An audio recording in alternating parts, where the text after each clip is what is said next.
Was Hitler elected as president, or he became president by force? He was elected by the people. Yes, he was. By the people, right? Yes. And where did the Jews come from to Hitler? I mean, to Germany. Were they already there? They're already there, yeah. Oh, so they're like the illegal aliens here? No, they were legal. They're like citizens there. Citizens, yeah. Oh. So why did they get along? That's probably a deeper topic there, but I think, I don't know. I mean, he blamed them for the fall of World War I, basically. The fall of Germany during World War I. Who blamed them? Hitler did. Oh.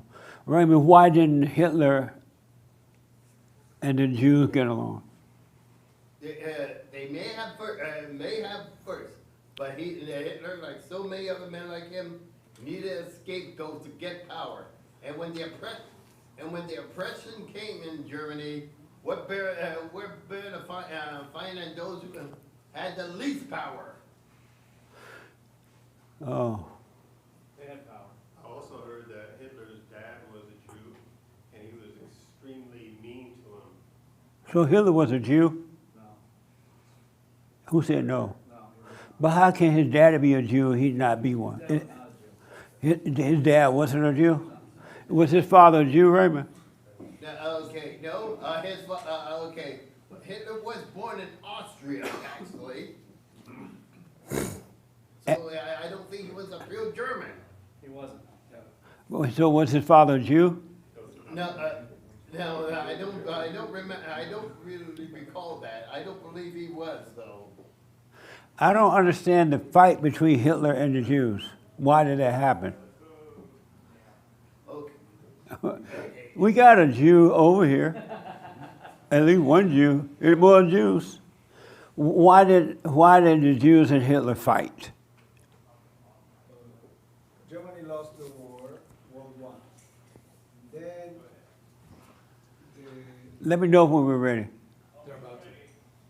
They're saying they're ready right now. you wrote the book about, you wrote the Mein Kampf book.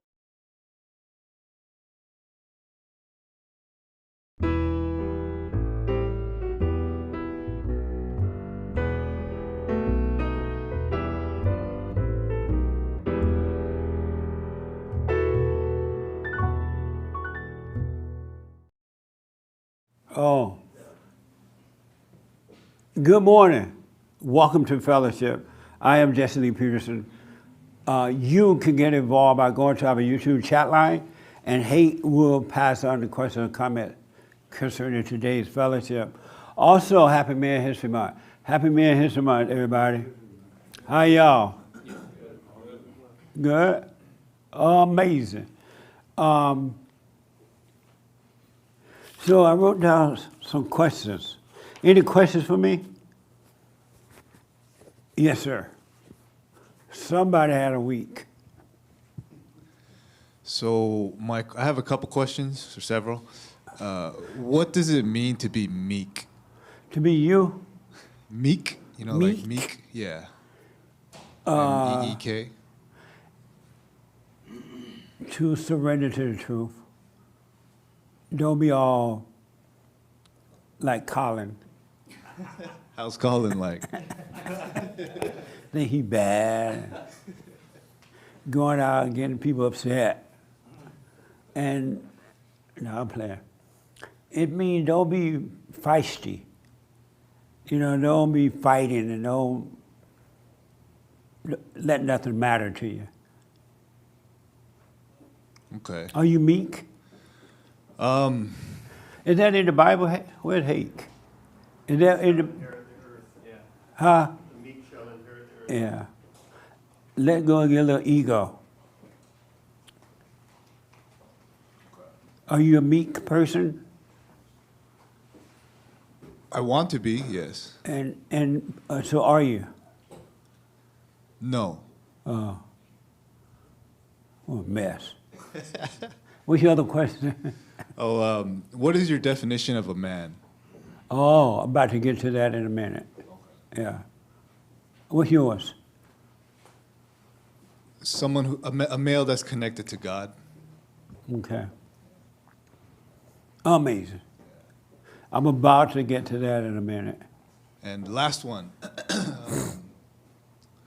So I could see when the devil is trying to give me wisdom. How do I know when it's the Holy Spirit trying to teach me that? When the devil doesn't have wisdom, the Holy Spirit doesn't talk to you. It reveals things. Or he reveals, the devil talk to you. So when things are just clear without even knowing why, when they just make sense, then that's the Spirit of the Lord. So I'll just know But when without. the devil talk to your mind, Yes. one thing after another, all thoughts are from evil. If you just understand that, that'll help. So how would I know when it's right and wrong? When you don't listen to thoughts, there's nothing left but right. How will you know when what is right or wrong? Like, let's say I do or say something stupid, right?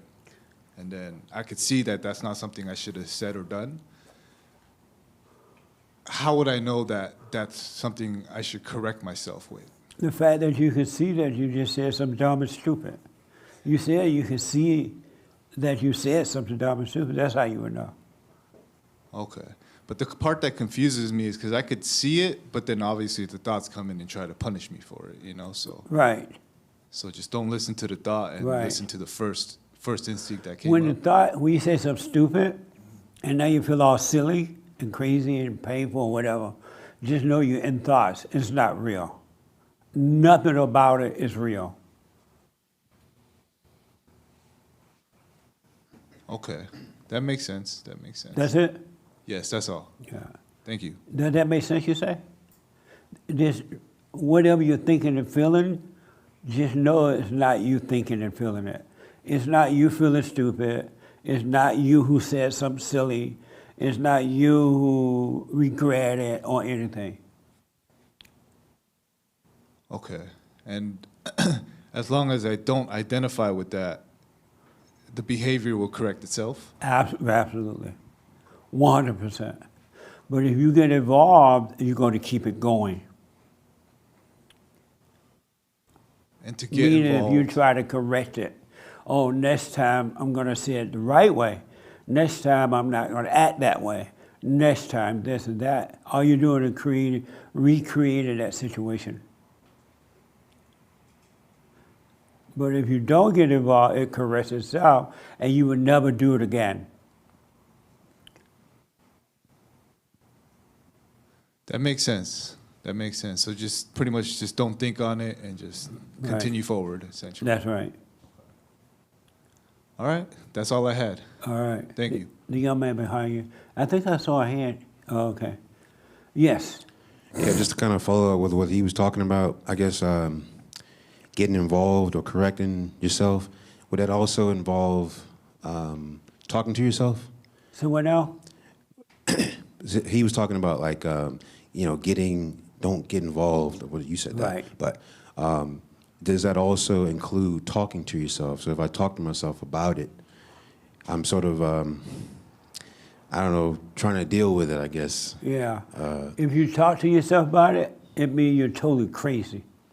And you're going to end up on Crenshaw. On the street. At the mall, get beat up by the other homeless people.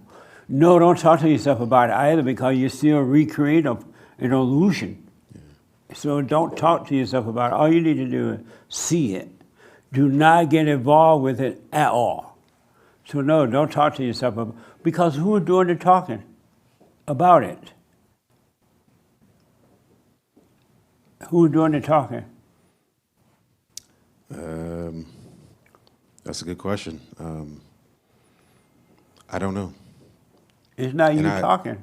I've been catching myself. You've been catching it? Yeah. Good. And you Stop it. stop? Yes. Right on. Yeah. You got to shock the devil by catching it and stop. Just stop. And the devil go nuts.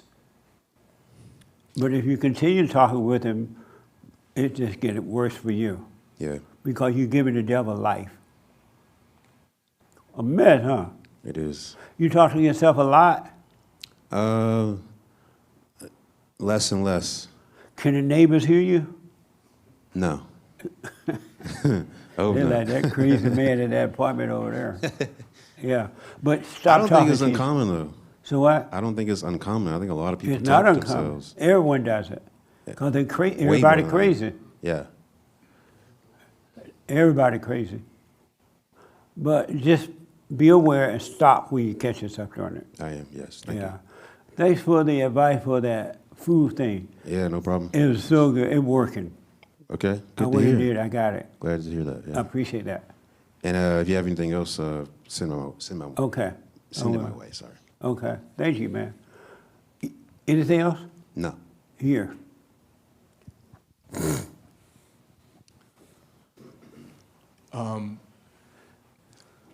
There you go. In the back, the seat, the young lady in the back, the seat for you. The young lady in the back, this seat for you. That one. She is white. Oh, okay. So as a man, when a woman crosses your path, how would you know if she's like of truth or if she's from hell? But not think about it at all. Put no thought into it. The only thoughts you should have are that about truth, of the truth. And when one comes, you don't have to think about it. It'll happen naturally. But if you think about it, it's the wrong one. If you start wondering, oh, is this the one? I didn't look for her. I didn't go out looking for her. Is this the one? You got the wrong one. So that one's already scratched then. So what? So that one's already done. Yeah. And you can, if you want to hang out with her for a minute, because you want to learn how to deal with women, it's fine to do that, but don't sit there thinking, this is my wife. She's a good girl. She meditates.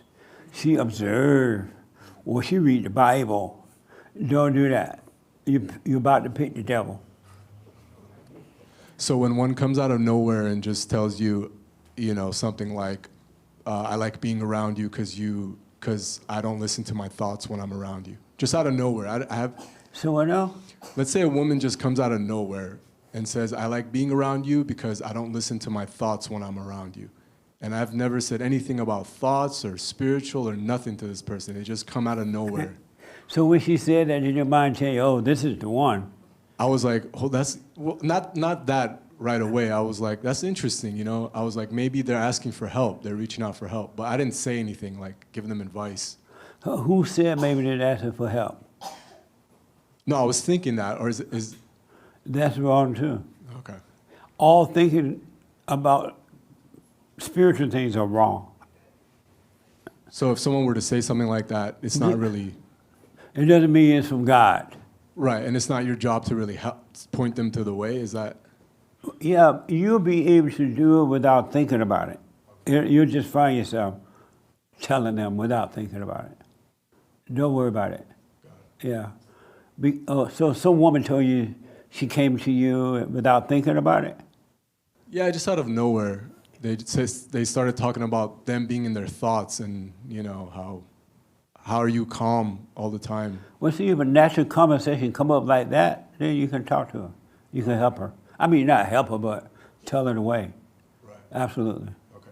If she sees something different about you and she's having these issues, absolutely talk to her. Okay. But if she doesn't accept it, fine. If she does, don't try to force it on her. Right.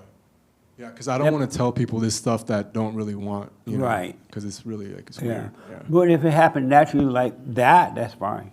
Okay. Really, that's fine. All right. Amazing. I have one more question. Yeah. When something is being cast out, it's all right if you don't know what spirit it is, right? If you can't really realize what's going on, it's Right. just Just let it happen.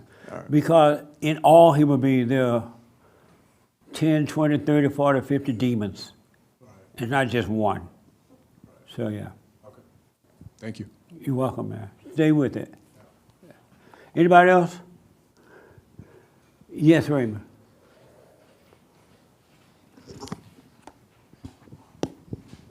I may have asked you this before, but when when in prayer, I noticed a massive growing wave of anger that maybe want to scream out in anger. I was just wondering if that may be part of the road what you have to face when you silently pray. Absolutely. I see. Absolutely. And it's not you screaming out. All right? Absolutely. The young lady in the pink.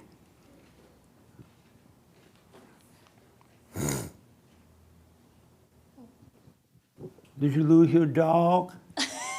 You look like you lost your dog. You're like this.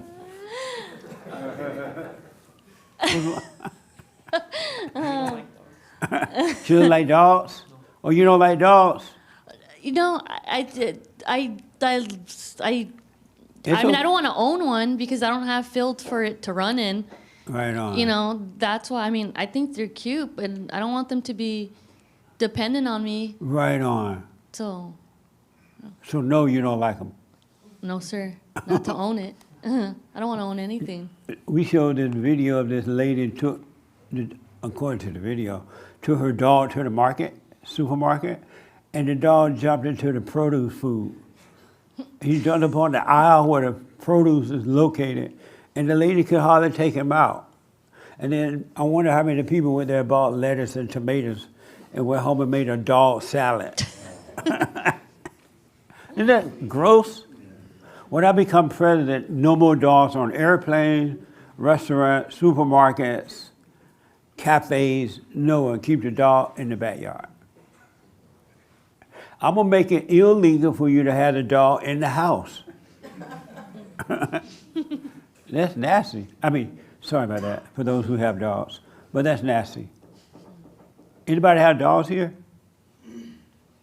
Wow. How many people keep your dog in the house? Everybody, huh? Wow. Poor dog. Anyway, how you doing? You know, I'm just not giving it any thought because I'm starting to see, like, when I start thinking I'm doing good, you know, I start drowning in those thoughts. And because I Yeah. thought that thoughts were just negative thoughts, but then I'm like, wait, you know, that was something I was even thinking about. Like, you know, when you admire someone, like, that seems like a very admirable thing, right? But I'm thinking, you know what? No, I think that's another trap, like a snare of the devil, because I'm like, Yeah. then that's like I never really stopped to really see it for what it is. And I'm like, that seems like it's a point of idolatry, you know? Because there's times I'm always thinking like, oh, I admire people who are consistent or committed, like, you know, like I could say like you, like, right? Like that you're here every Sunday. You're there like every first Thursday of the month for the men. That you're there for every, you know, whatever, the first and third for the women. And sometimes then it starts making me feel like this weight on myself that like, oh, I'm not committed. Or even other people, like where I see all of you guys coming, or, you know, and then I'm like, wait, is that, it seems like, again, like this competition, this comparison. And I'm like, man, so yeah, I'm just like, okay, you're here, you're there right now, and just, Right on. yeah. Good. Are you still doing the silent prayer? Yes, and it's funny because, you know, I think the other day you had spoke to someone on the phone, and they're like, they brought up Yahweh, and you go, your way?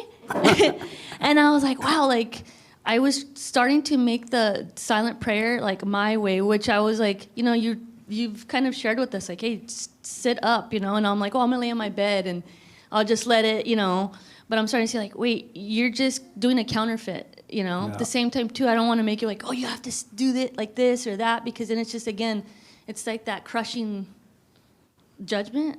But yeah, I've been doing it, and just, you know, just, yeah, and it's like, yeah, because I was Right. drowning. I felt like, you know, Simon Peter when he was on that wave. Who? Bible thumping right now. You felt like who? So, you know, Peter, like Simon, like from the disciples. How did he feel? Well, you know how like he was like when he was on the boat and then he saw Jesus coming. He's like, "If it's you, Lord, like let me come to you." And he's like, "Okay, come to me." And he starts going to him, and then he starts thinking like, "Whoa, I'm walking on water." He's like, boom, just falls through. So you felt like that? Whoosh. Yeah, I've been feeling like that, and I just How do constantly. you know what he felt like? Because I'm in those thoughts and like But how do you feeling know drowned what Peter felt like? from reading the Bible and seeing it, And you can feel it. and I'm comparing again, Uh-huh. and I'm admiring. I'm like, oh yeah, like that's the way to be. Right. And it's like, well, Cut it out. yeah. Amazing. Nice. Any other questions? Yes, sir. Right here.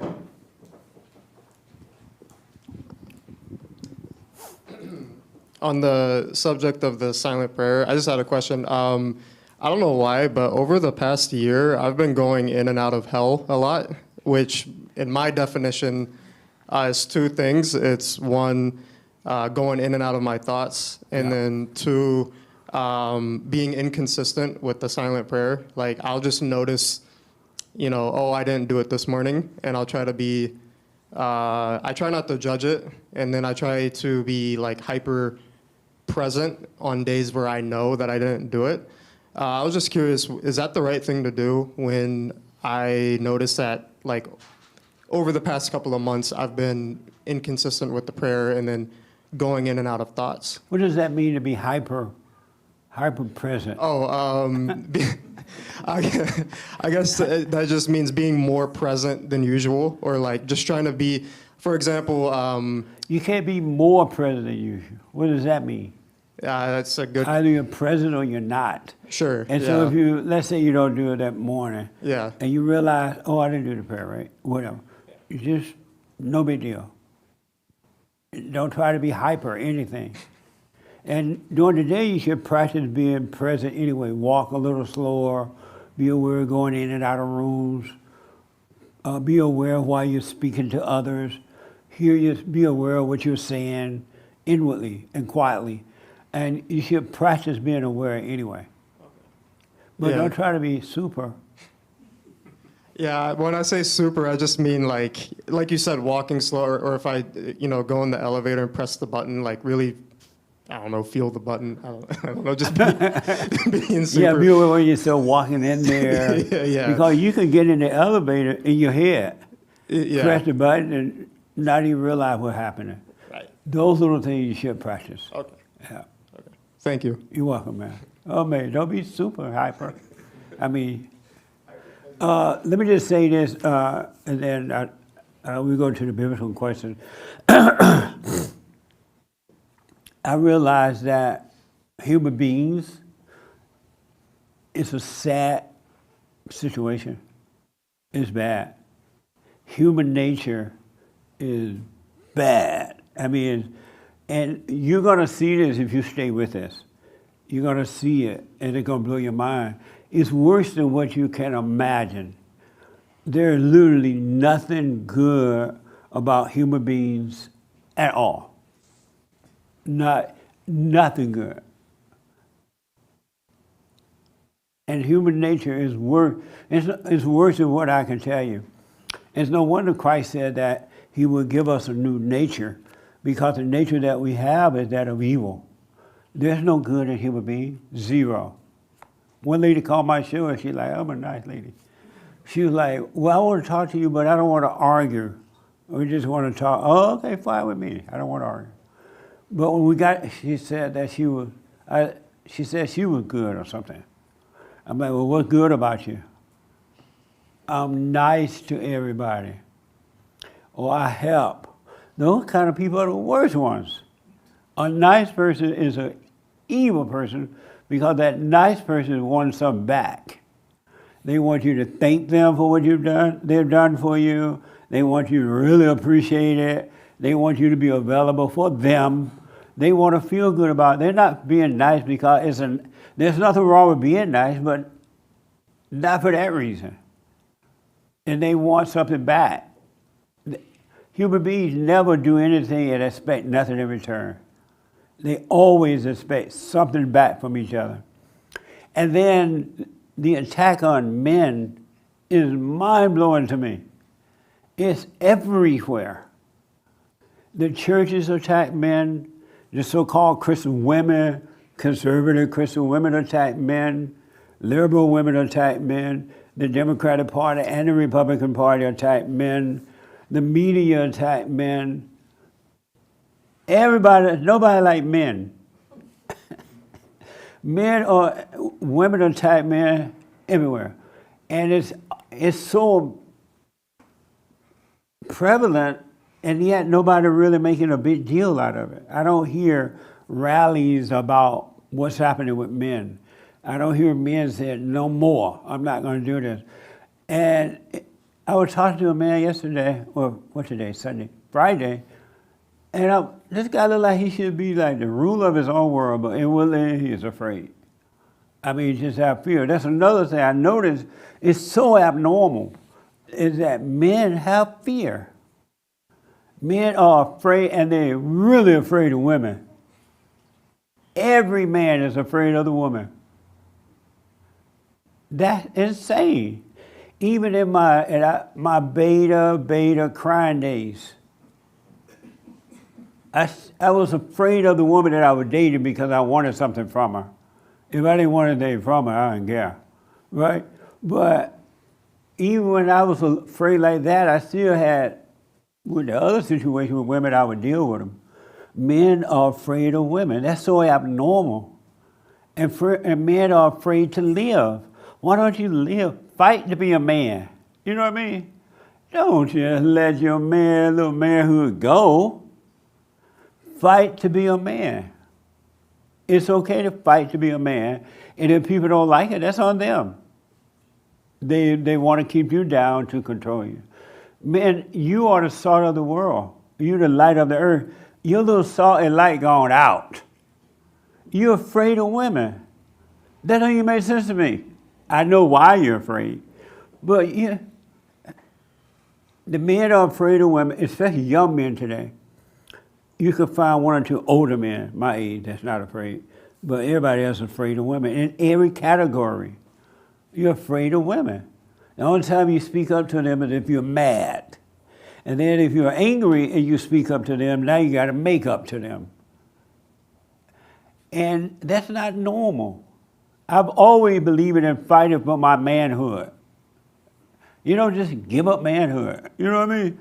They have men putting on dresses. We showed this video on the radio show in New Orleans or somewhere. Was it New Orleans there?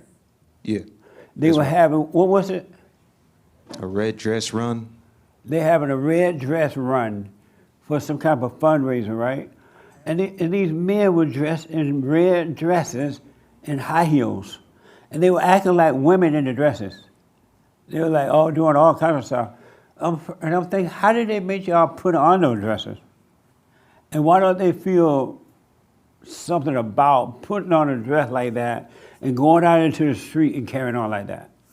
But they had that feminine spirit, and they were acting just like a woman in a dress.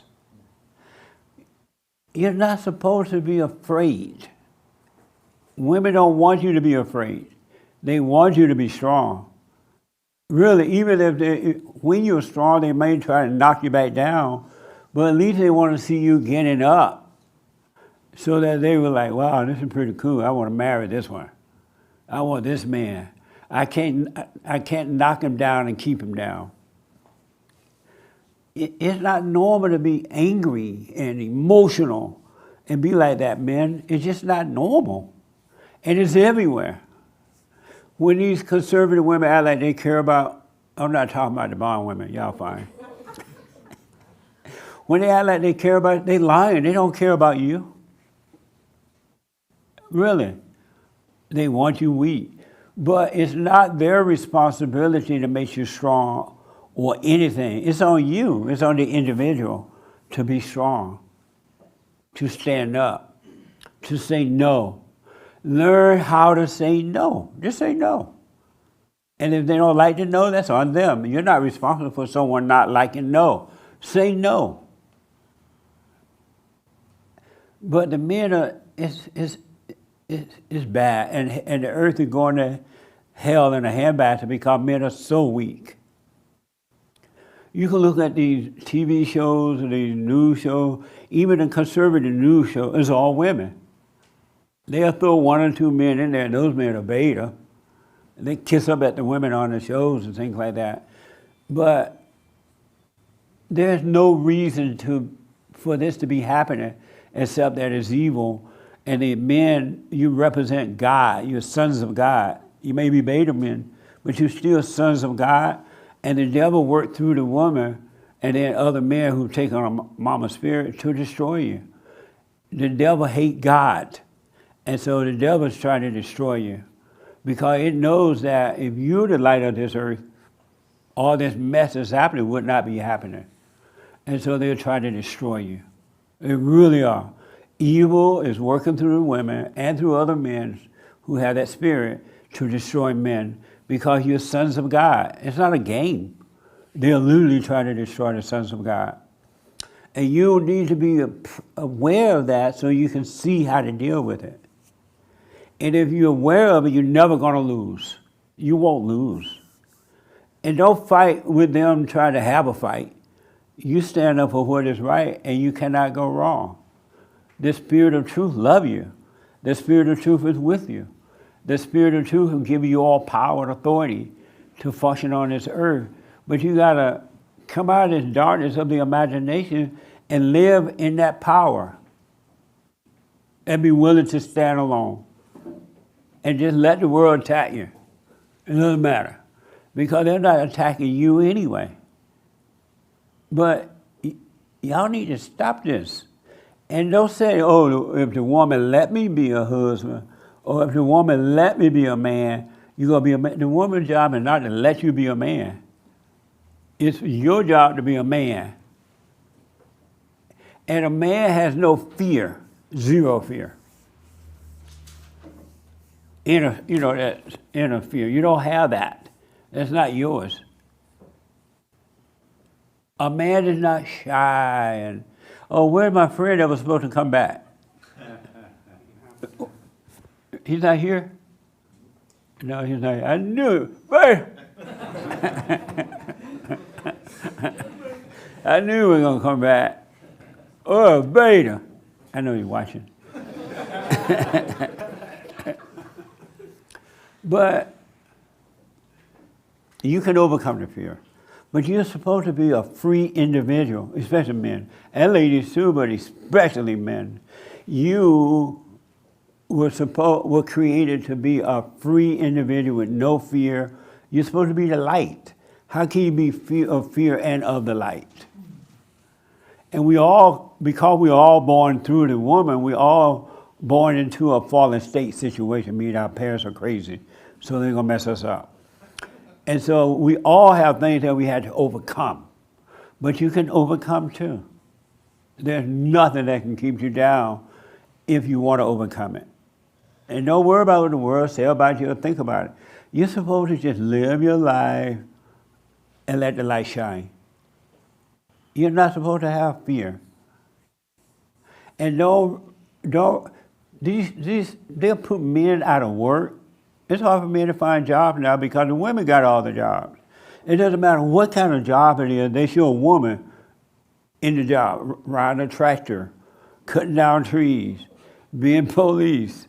All the manly jobs, they give them to the women. And the man doing nothing about it. You just go along with it. And then you ride up and down the road, the woman is driving, and the man sitting in her seat, the passenger seat. You know you made her. Any man that sit in the passenger seat and let the woman drive, unless you're sick or something, right? You're a beta. And don't say that, well, I'm letting her drive because it's her car. No, you tell her, it's your car, but I'll drive. I'm driving this. You know what I mean? Yes, sir. That's the way it used to be. You're not supposed. I was on the street the other day riding my car, and this black man and a black woman, and the woman was driving. The guy around, he was like, "Are you Jesse Peterson?" I was like, "Yeah." And he like, "Right on, man." I was like, "You let her drive?" I was like, "Baby." He was just happy. How can you be happy letting a woman drive? And she's up there feeling like a man, or what she think a man feel like, you know. But cut it out, really, because the world is suffering because men are weak. And again, we all go through that nature, but you can overcome weakness. You really can. And don't be afraid of women. You're just afraid of mama. It's that spirit in the woman that's in your mother you have not overcome. And you're not facing that fear in her, that spirit in her, so you're afraid. Face it and deal with it.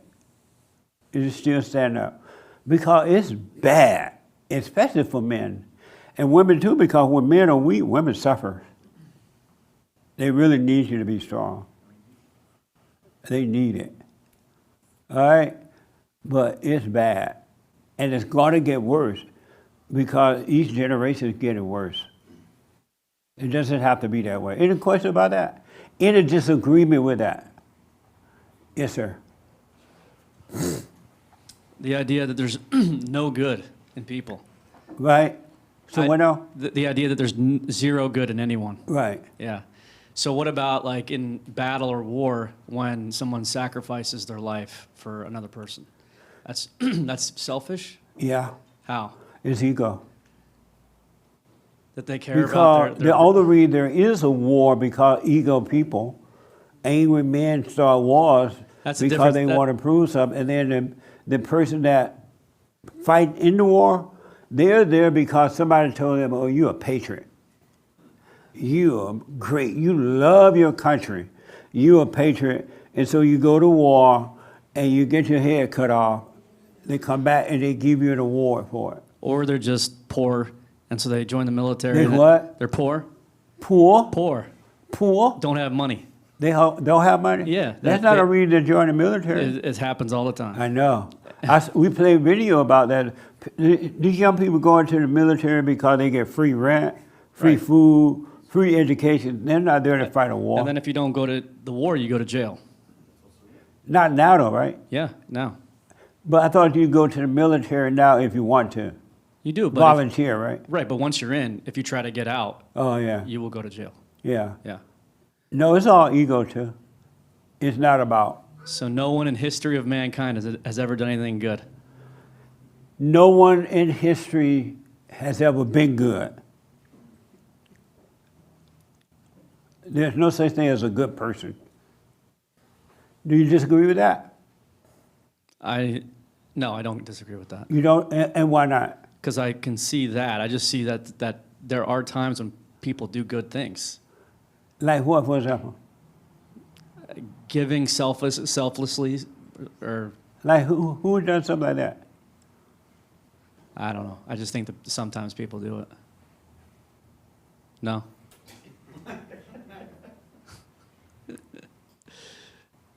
Uh-huh.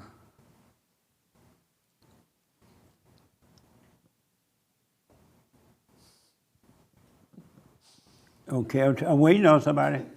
I don't know. I don't know that. I don't have an example. Anybody have an example of somebody doing something without an agenda? It doesn't happen. Okay. Really. Now, that doesn't mean it can't happen, but it doesn't happen. When you start to wake up and you start to understand this hell that's in you and how much of an ego you have and everything is about you, that will start to change, and then you'll be able to do it without having any expectation about it. You'll find yourself doing less, but when you do help someone, you want nothing in return. You don't even think about it. When I when I give to the church, I expect nothing in return. Nice. Because we don't have anything to give. Right. So, I mean, what is that? That's selfish? Because you, like I said, when you start to wake up, you find yourself overcoming that old selfish nature, that ego nature. You start doing things without expecting anything back, not in your mind or anywhere. Yeah, that will change. Okay, one last thing. I was with my kids last week, so I was watching all these cartoons. They start with the man, the women in charge of everything early. All in the cartoons, everything. It's crazy. It's all, I tell you, they put the woman before the man, and that's dangerous because that's not the order of God. The order of God is God in Christ, Christ over woman. I mean, God in Christ, Christ over man, man over woman. It's not going to work any other way. No matter how you try to put it, it's not going to work. Right, but And that's why things are getting worse instead of getting better, because that's not going to work. right, but the kids don't have a chance. Right. They've never seen anything different. Right. And that's why the men, if you have children, you got to overcome your little fears so when they see you, they will know there's another way. They'll know there's something different. But if they see you and you acting like the woman, you're mad and carrying on and arguing, then they're not going to know the difference between the father and the mother, because there's just darkness on both sides. So they can't see. That make sense? Yes. Yeah. It's a mess. Yes, sir. Wait, anything else? No. Okay. So was America founded by ego? By who? By ego, the ego nature? No, it was found by a white man. I don't know. I don't know. I do know that the men who found it, the gift to make it what it is, were given to them by God. They could not have made up those ideas to make this country what they made it without the help of God. Yes, that makes sense. Yeah. So when do we know it's the right time to fight then? What do you mean?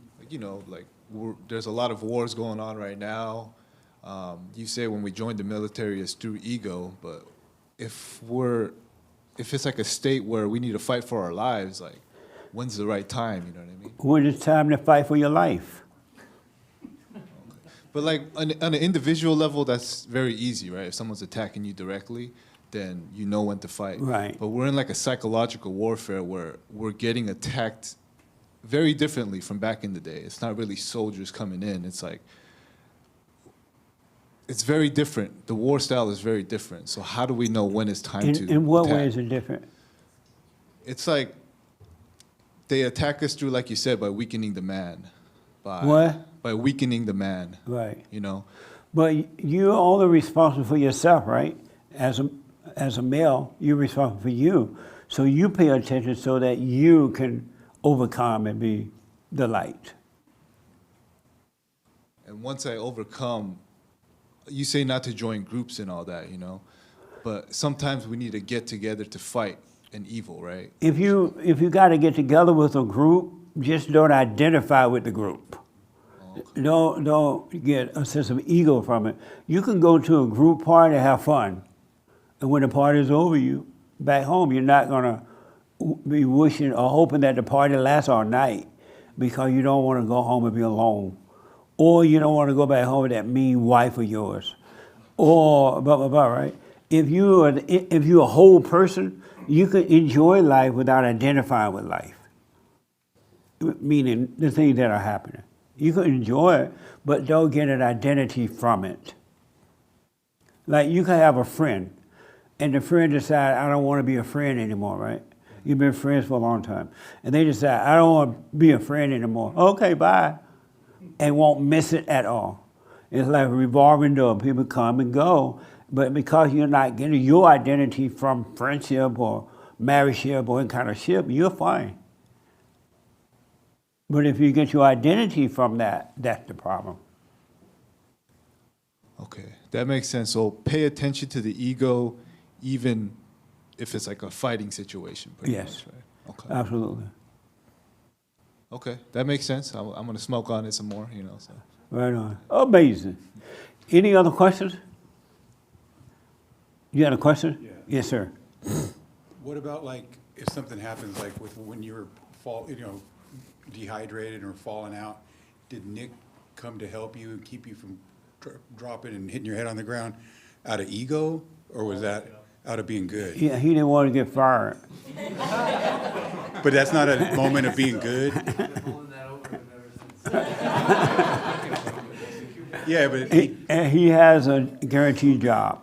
Okay, I just wonder if that was good or No, ego. that was good for him. Okay. Amazing. Yes, ma'am. And then here.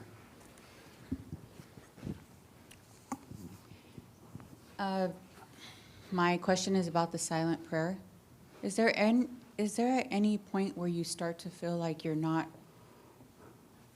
it's not that you're not getting anything through the silent prayer, but that you're not giving it enough time? Like, is there, when you have a realization, I need to give this more time and not go through it like it's part of my routine Right. in the day? Because I feel like it's like become part of my routine, but I feel like I feel like there's an urge for me to like sit in it longer. And I don't know if that's just a thought or. It's a thought. It's just a thought? Yeah. Okay. Yeah. So there's not a point where I should be growing in it and doing it for longer periods of time. Don't plan that at all. Let it happen naturally. Okay. And so if you find yourself sitting longer than 10 minutes or 15 or 30 minutes, you find yourself being quiet for an hour, perfect. But if you don't, perfect. Just don't let the devil do anything or put anything on your mind about it. Okay. Because he will tell you, oh, you're not doing it long enough. You're not doing it right, whatever it is. You're not feeling anything from it. You're at a stalemate with it. It's just all thought. Human beings don't understand the depths of thoughts, really. Thoughts run deeper than what you can even imagine. The imagination has a hold on us that we don't even know about until we start to really pay attention. The imagination is a dangerous thing, and it has a deep hold on human beings. Lately, I've been feeling like I'm evil. in and out of hell more. So what now? I've been feeling lately like I'm in and out of hell more frequently. Yeah. And I feel like I just like went back to the starting line. And I know you mentioned before that when we get rid of one spirit, that there's like always one or more to replace those absolutely. spirits. And then I came across a verse, it just came up randomly on my phone. And it was Luke chapter 11, and it did go into that saying like once a spirit is removed from you, that it like goes and builds an army and comes back to you like with 7 more to attack you. And if your house is not in order, you're going to feel the hell. And I think I'm going to feel the hell no matter what, but my house is not in order, and am I going to continue to suffer because my house is not in order? No, don't worry about it. Just practice staying present. That's what it means for your house to be in order, mean for you to stay present. Right. That's why the greatest sin is to forget to pray, meaning forget to be present, because whenever you're not present right here, right now, you're in hell. You're one with evil. Your mind is with evil. You're thinking about this or that, but when you're present, evil can't touch you. You're doing just fine. So I'm basically maybe I'm identifying too much with the not me, the old nature. Totally. I'm allowing myself to get kind of pulled in. You believe in the lie of the imagination, 100%. Okay. Because in all honesty, as you know by now, I hope, that there is no you to be pulled back into anything, right? And so you'll let the imagination pull you back into this darkness. But it's not really happening to you but that's what the imagination have you thinking, because the imagination is pure evil, and everybody live in their imagination. So when that happens, just realize I'm in a thought. I'm in my head here. And it's not true. Meaning don't identify with it and you'll be fine. Come back to present. It's so much fun living in present. It is just perfect peace. Yeah, I can see that all is well when I'm in the present. Yes. So, okay. It makes me, I was like, I'm starting to feel a little bit crazy. And I'm like, and then I realized I'm no different than that crazy person that is out there, talking to themselves. Yep, absolutely. But just know though, it's not you. When you feel like it's not working or look like it gets too hard or whatever, it's not you saying those things or feeling that way. You may be feeling the pain in your body, but you're not your body, you're not the pain. But I promise you, it's not you feeling that way. It is feeling that way, and it is telling you you feel this way, and you're feeling its pain, and it just feels like it's just not working, I'm in this hell, it's just not, but it is working. He's lying to you. It's working. Yeah. I do feel like it's like just, like, I don't know how else to say it, but it feels like there's just like constant death looming around me. Yeah. You're full of hell. Yes. I thought I was, You are. I thought not that it seemed like things were going smooth for quite a while. Right. And then now I'm like, what happened? I don't know what happened, but. Nothing definitely. happened, but you went unconscious. That's the only thing that happened. But there's so much hell in you, you don't know what to do. Yeah. Really, I'm telling you. And that's why I tell people, don't assume like, oh, you feel better, right? Oh, it's over. I have made it. Oh, I feel good right now. That's the setup before the fall. But when the devil tells you you've made it, you're doing good, that's another lie. The imagination is evil. And it's not going to just give up. It's going to fight you all the way. It's not going to give up. But if you just surrender to the light and let the light fight for you, you just stay present. The light is fighting for you. You don't have to do anything. And I don't care how bad it is or how bad it seems or what it is. It's not you. God is not holding anything against you, and you have never done anything wrong. When you were robbing that bank the other day, I saw you down on Crenshaw, next to my friend. And you were robbing a bank, and he was waiting in the car. And then you were running out of the bank with all that money. That wasn't you. Really. It was the imagination, the spirit of evil that's using your body to do something like that to punish you, to bring you to hell with it. It wasn't you.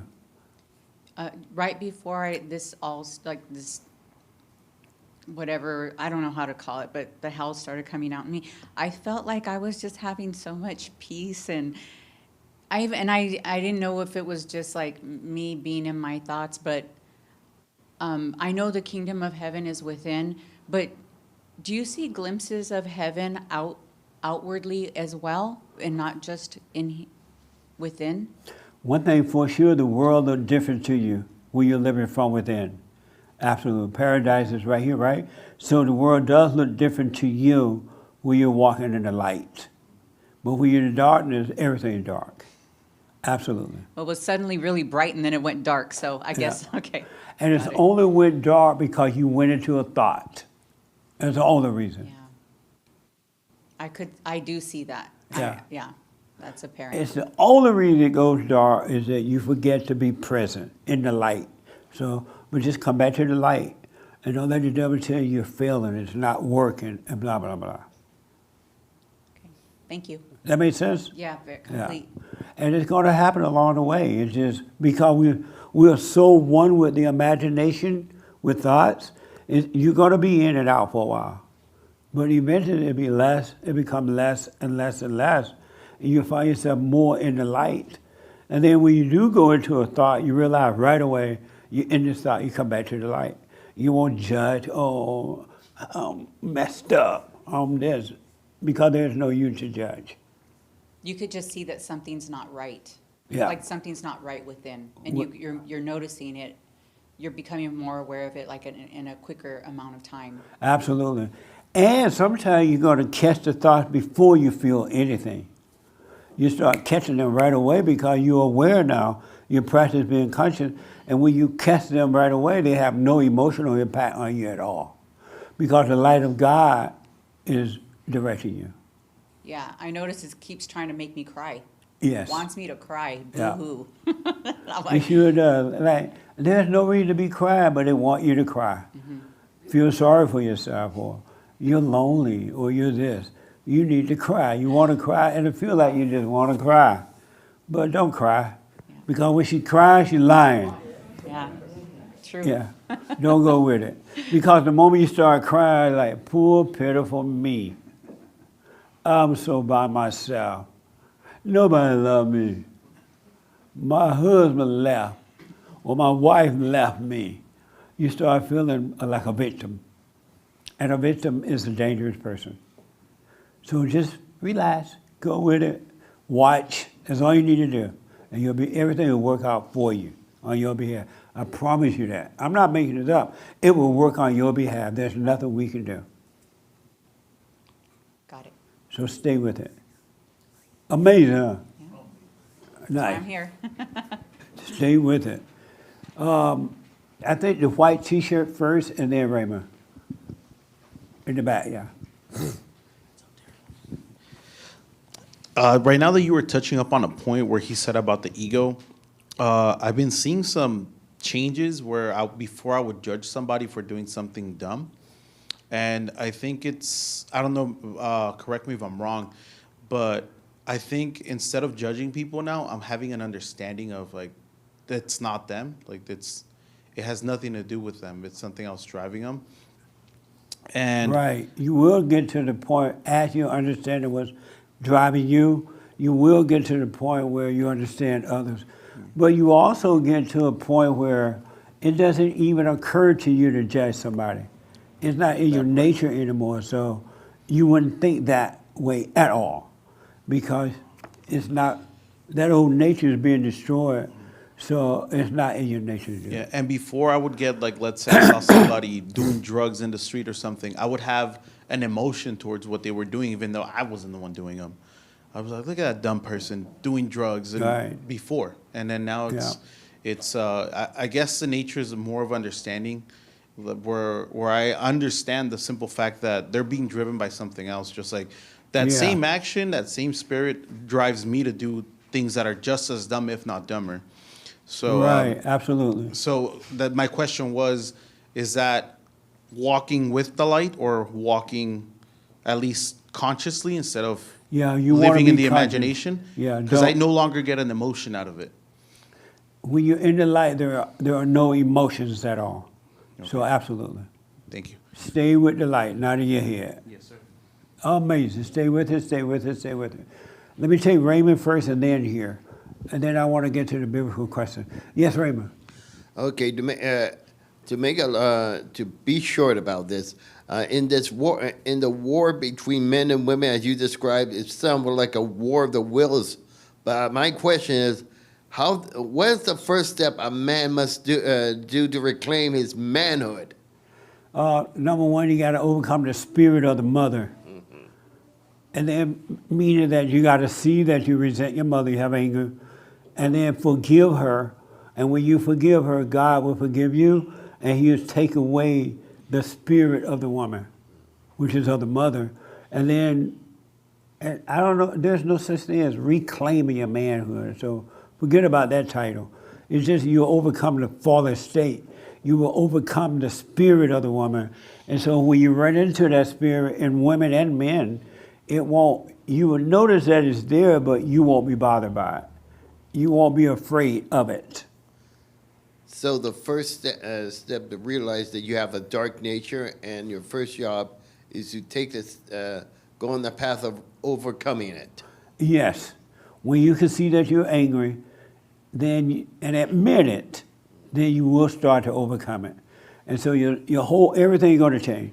The spirit of evil is going to leave you, and then God's going to change the nature, that old nature that made what Colin was talking about being nice and afraid and shy and worried. All that will be taken away from you. I believe I understand that. Thank Yeah. you very much for clearing it up. Absolutely. I saw a hand over here somewhere. I think in the corner there, yes. Hey, Jesse. Hey, buddy. So yeah, part of the manhood, I think it's also protecting, your family. But how do you? I remember you saying you can't help people. So if you Right. sense that evil nature, kind of dividing your family or that wickedness, how do you do it without? Well, if you anger? married, you mean like your wife and children? Oh, just a family member. What family? You mean like daddy, mother, brothers, sisters? Yeah. You can't protect them. You can't do anything about them. You can't protect them.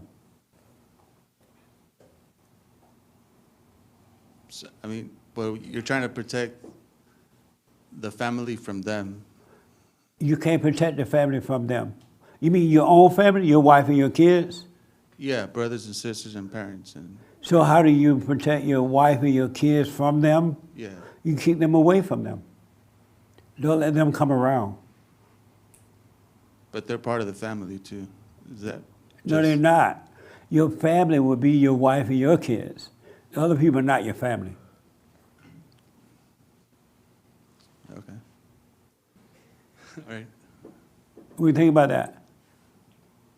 I don't, because if I do that, I think I would be playing their games too, like, because that's how they solve issues. They just stop talking about it and they never talk about the problem. I feel like I would be going down to their level. So if you took your wife and your kids away from them, you feel like you're going down to their level? Yeah. No, you're staying in their level by staying there and letting your family suffer with these people full of hell. It's your job to protect your family from them. Don't argue with them. Don't try to prove anything. Just keep their no, Mom, you can't come around my family. So don't try to change them or even like. Not at all. You can't change them. Got it. What? I got it, yeah. Okay. I remember you telling a couple weeks ago some guy saying don't try to help anybody. You can't help anyone. I can't help anyone. No one can help another person.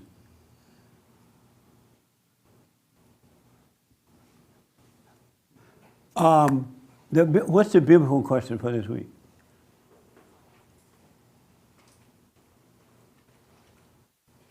Do you know? You know? Do you know the biblical question for this week? Right here in the front row, yeah. You do? Okay. The young man had his hand. You know the biblical question for this week? Oh, no, I don't know the biblical question for the week. Oh, you don't? And I didn't have my hand up, but Oh, you didn't? No. Oh, you look like you did. I can try to answer it, but I don't know what it is. Okay, answer it. What is it? Tell him what it is, and he'll answer it. The young lady in front of you, she want to tell you.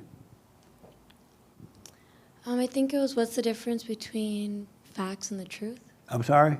What's the difference between a fact and the truth? Yes. So what's the difference between... Oh, wait, never mind. I did know what it was, actually. See there? Yeah, I just forgot. Uh-huh. Oh, yeah, we had, my wife and I had talked about it Right earlier this on. week. So, let me tell you this about religion. Religion is all fake. There's nothing real about any religion. I don't care what kind of religion it is. Christian, Mormon, Allahu Abba, Jewish, Catholic. What's those people, those white people up there in Colorado? No. Mormon. They're in Utah. Religion is all fake. It has nothing to do with God at all. Really. And if you doubt me, and you can prove me wrong, and I don't mind, I want to be proven wrong, find me one person that's into religion and they are a moral person.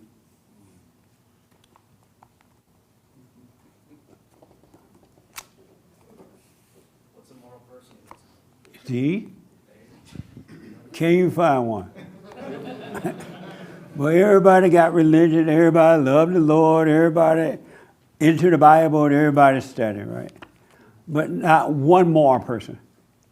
And everybody trying to live up to morality. They try to be it. And no one has to succeed at it.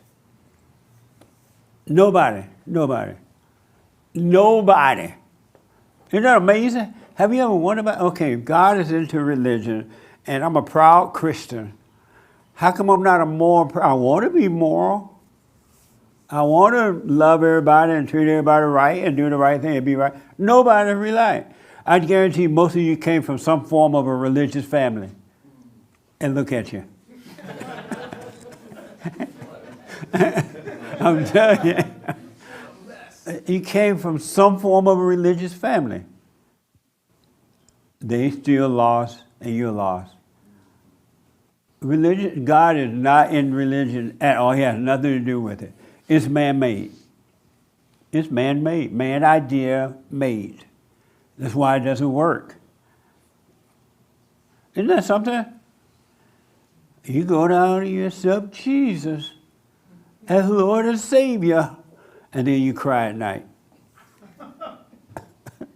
But anyway, what's the difference between the facts and the truth? Me or? Yeah, you. Well, I think what I had been thinking about was that facts are true, but they're more like a moment in time. Like that mountain is how many feet tall? That's a fact. It's such and such degrees right now in the room. That's a fact. You know, statistics are facts, so they are true, and you know, you should, for the most part, you know, believe in things that are from a credible source and whatnot. But truth, I think of as more something that's more almost even. Truth is something that you can't really prove, maybe, and it has more to do with like a universal wisdom type of thing, whereas facts are like in a moment.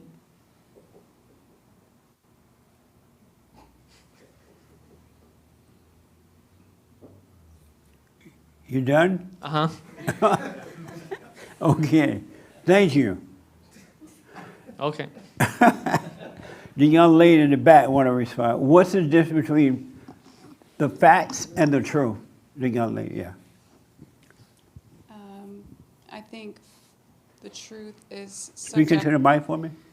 The truth is subjective, and facts are objective. The truth is subjective. What does that mean? Means that it's individual to each person. I can find something true that the next person doesn't. And truth is, or it was between facts and truth. Speak into the mic for me. Truth being objective, where, I'm saying truth is subjective, where it's different between each person. We all can perceive it differently. But facts are objective. Like he was saying, the temperature in a room, the height of something, it's objective. So I think And the truth is what? subjective, Meaning what? meaning it differs from person to person. The truth does? It can. Oh, okay. I can find something not true that you find true, and vice versa. Oh, okay. Can you give me an example? Don't look at him. An example of a truth. Religion. Religion? If I believe something that someone else doesn't, it's my truth, but not theirs. Oh, okay. Amazing. Have you dropped your anger? Did I drop what? Your anger. My anger. Uh-huh. I was never angry. You never get angry? Oh, you mean dropped it? It takes a lot. I rarely get angry. Do you get angry? Yes. And why? I would link it to ego, like you were talking about. Why don't you drop your ego? Yeah, that's what you would do to not get angry. It's easier said than done, though. Why don't you drop it? It's dropped. I'm sorry? It is dropped. What would happen if you had no anger and you never got angry again, no matter what happened out there or to you, you never got angry? What would your life be? Positive. Be what? A positive experience. So why don't you drop the anger so you can have that? I agree. No, that was a question. I'm not currently angry. I guess in the future, if I You're felt not myself getting angry angry. right now, but you have anger in you, right? You can get angry. Yes. Right. And why not drop that so you can never get angry again? It would be impossible. Right. Why don't you drop that? I agree with that. That's what should happen. So yes. No, I mean- I asked why don't you do that? Or why haven't you done it?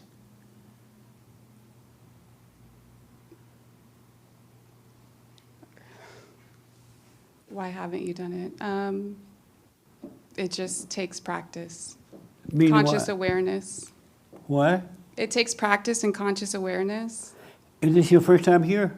It is my first time here. Oh, what's your name? Your first name? Brittany. Welcome, Brittany. How did you find us?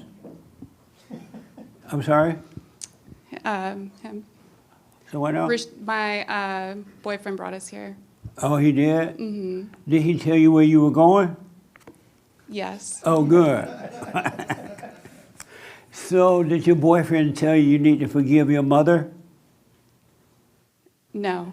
He never told you that? I don't have any problems with my mother. You don't? Mm-mm. So how did you become just like her?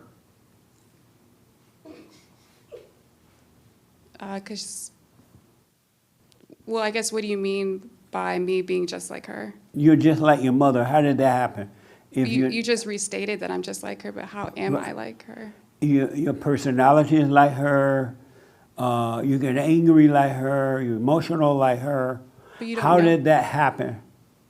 I guess I would ask how you know my mother. How did that happen? How do you know my mother? Because I'm looking at her when I'm looking at you. But tell me, because of time, tell me how did that happen if you're not angry at her? Well, I can't explain it if I don't agree with that. You don't agree, you're just like your mother? No. You don't, you're not like her? At all? I mean, in small ways. In small ways? Yeah. One small way. Being nurturing. Speaking to the thing. So what? Being nurturing. Nurturing? Mhm. What does that mean? To be nurturing is to be loving, to pour affection into someone. Oh, so you're a nurturing, affectionate person? I'd say so, yes. Yeah. You the boyfriend? Yes, sir. What's your first name? Isaiah. Let me take the mic for me out there. So Yes, how sir. do you deal with the anger in her?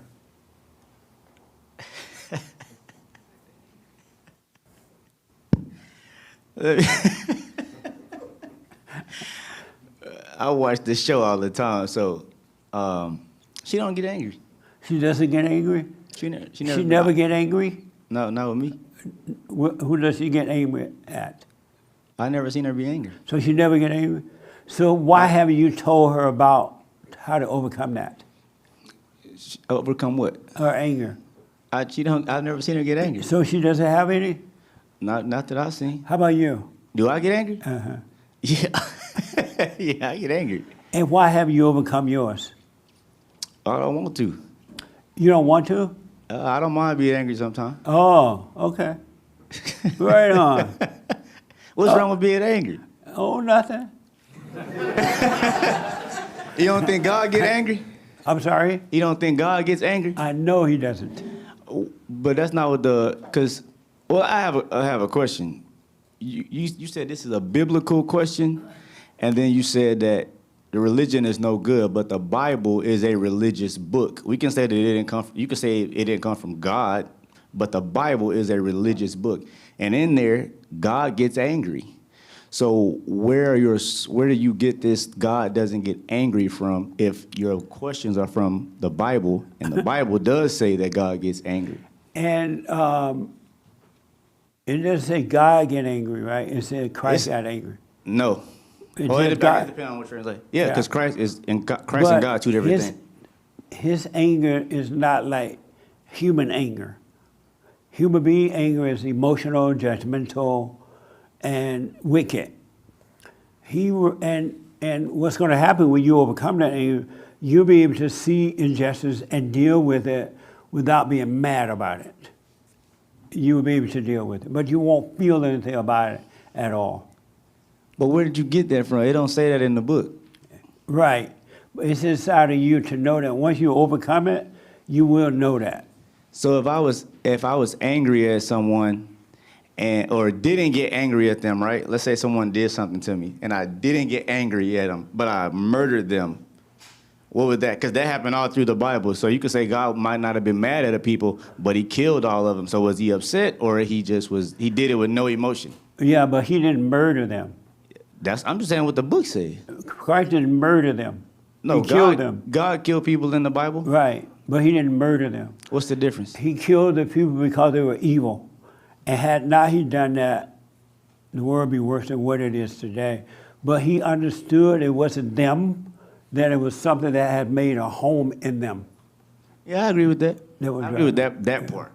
I That's agree what with was that happening. part. Just like it's not you or any of us now, it's something else driving us. And what is that? The nature of evil. And what is they that? call it the ego nature. Who is they? Everybody. God. Where did God say that? Yeah. I can't play like that because of time. Okay. So we'll talk some more later. Okay. All right. Yes, Raymond. You asked what the difference between fact and the truth. Yes. Okay. As far, I could be wrong about this, but to me, facts can be stated, but the truth must be revealed. A perfect example is this: that if you can state the fact that 2 + 2 is 4, but when you ask why is that, it's only because a person can see the truth behind that. Okay. Amazing. What's the difference between facts and truth? Yeah.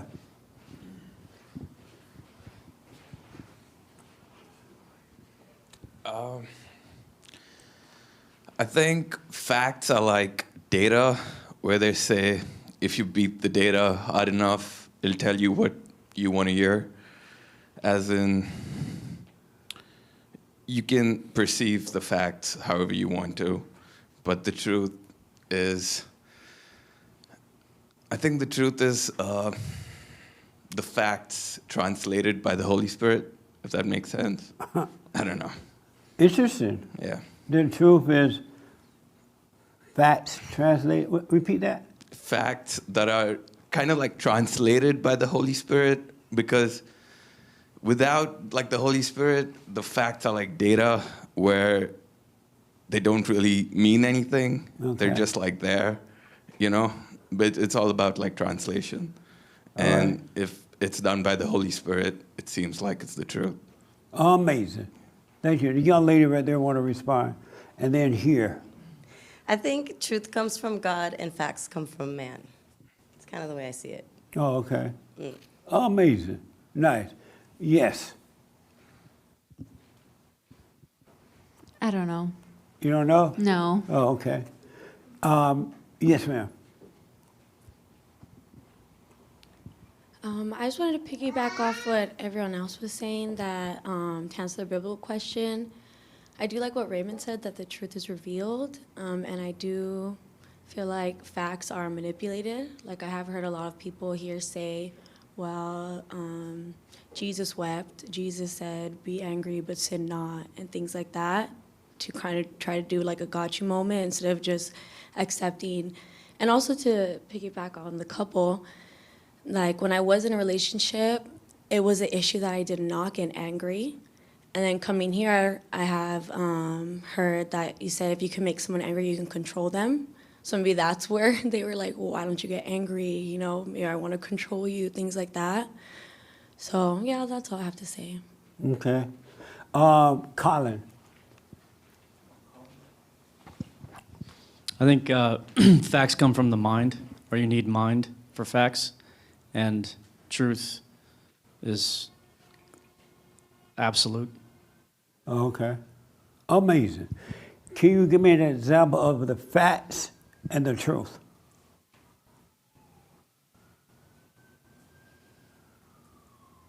No. Oh, okay. That's a fact. The young man in the black want to respond. Yeah. I see it all over you.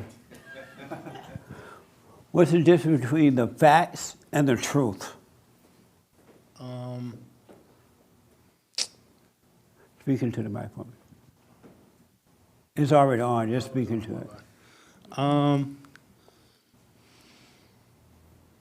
I think the fact of something is, like for example,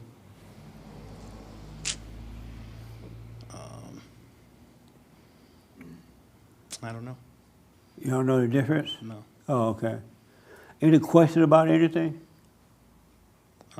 What is the difference? I'm gonna between tell the you. fact and the Well, I'm truth? gonna put my little 2 cents in a minute. Yeah. Have you forgiven your mother? No. And why not? I'm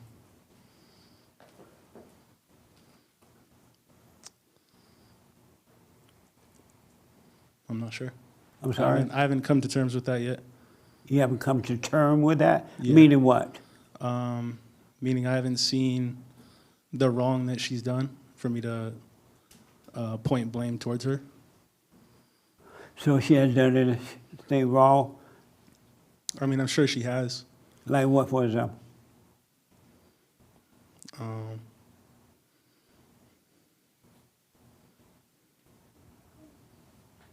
don't know. I'm sorry? I don't know. Have you forgiven your father? No. And why not? I hold grudges on him. You what? Hold grudges on him. You don't? I do. You do? I do. You hold grudges against your father but not your mother? Yeah, I guess you could say that. So you see where your father went wrong but not your mother? Yes, sir. Amazing, huh? Yes, sir. And if you can say, if it's not too personal, what's the one thing you need to forgive your father for?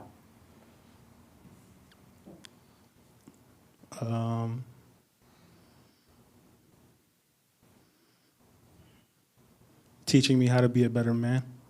You need to forgive him for teaching you that?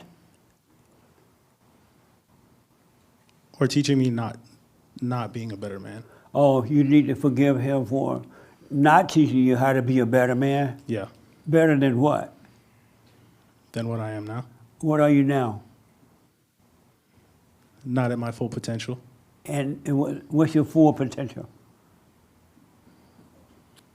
I don't know yet. So how you know you're not there then?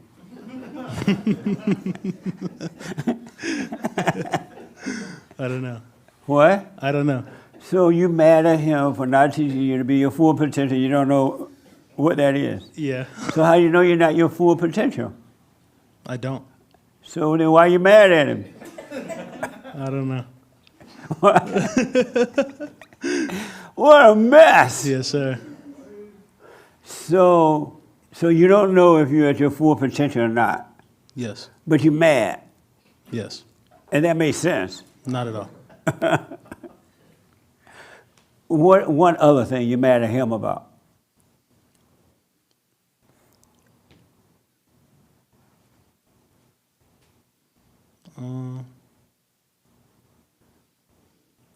I don't know. I'm sorry? I don't know. So because of time, if you're mad at your father, how come you became like your mother? I would say I'm more like my father than I am my mother. In what way? I get angry easily. And what else? I'm controlling. You're controlling? Yes, sir. So your mother doesn't get angry? Not as much as my father does. Does she get angry? Yes. Okay.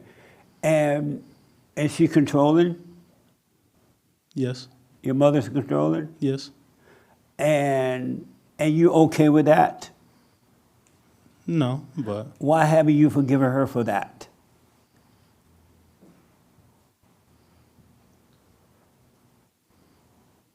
I don't know. I don't want to hurt her. You what? Don't want to hurt her. Don't want to hurt her? Hurt what? Her feelings, I guess. And why not? Because her feelings mean something to me. They mean something to you? Yeah. And why? Because she's my mom. Because she's your mother. So you're going to stay in hell and be miserable because you don't want to hurt mama's feelings? She doesn't care about yours. Have you noticed that? Yeah. And so how do you feel knowing she doesn't care about your feelings? Angry. I'm sorry? Angry. And why haven't you forgiven her for those things? I don't know. Because you don't want to hurt her feelings, Right. right? How will you ever have perfect peace if you don't forgive your mother? Because you were just like your mother. You want to be like her, No. but you just like her. Yeah. You notice that? Yeah. How will you ever overcome that if you don't forgive her? You won't. And you're right. You're angry like your father too, but your father is just like his mother. He's angry like his mother. You're angry like your mother. So you got two females fighting. Did you know that any man that has anger is a woman? No. I'm sorry? No. Yeah.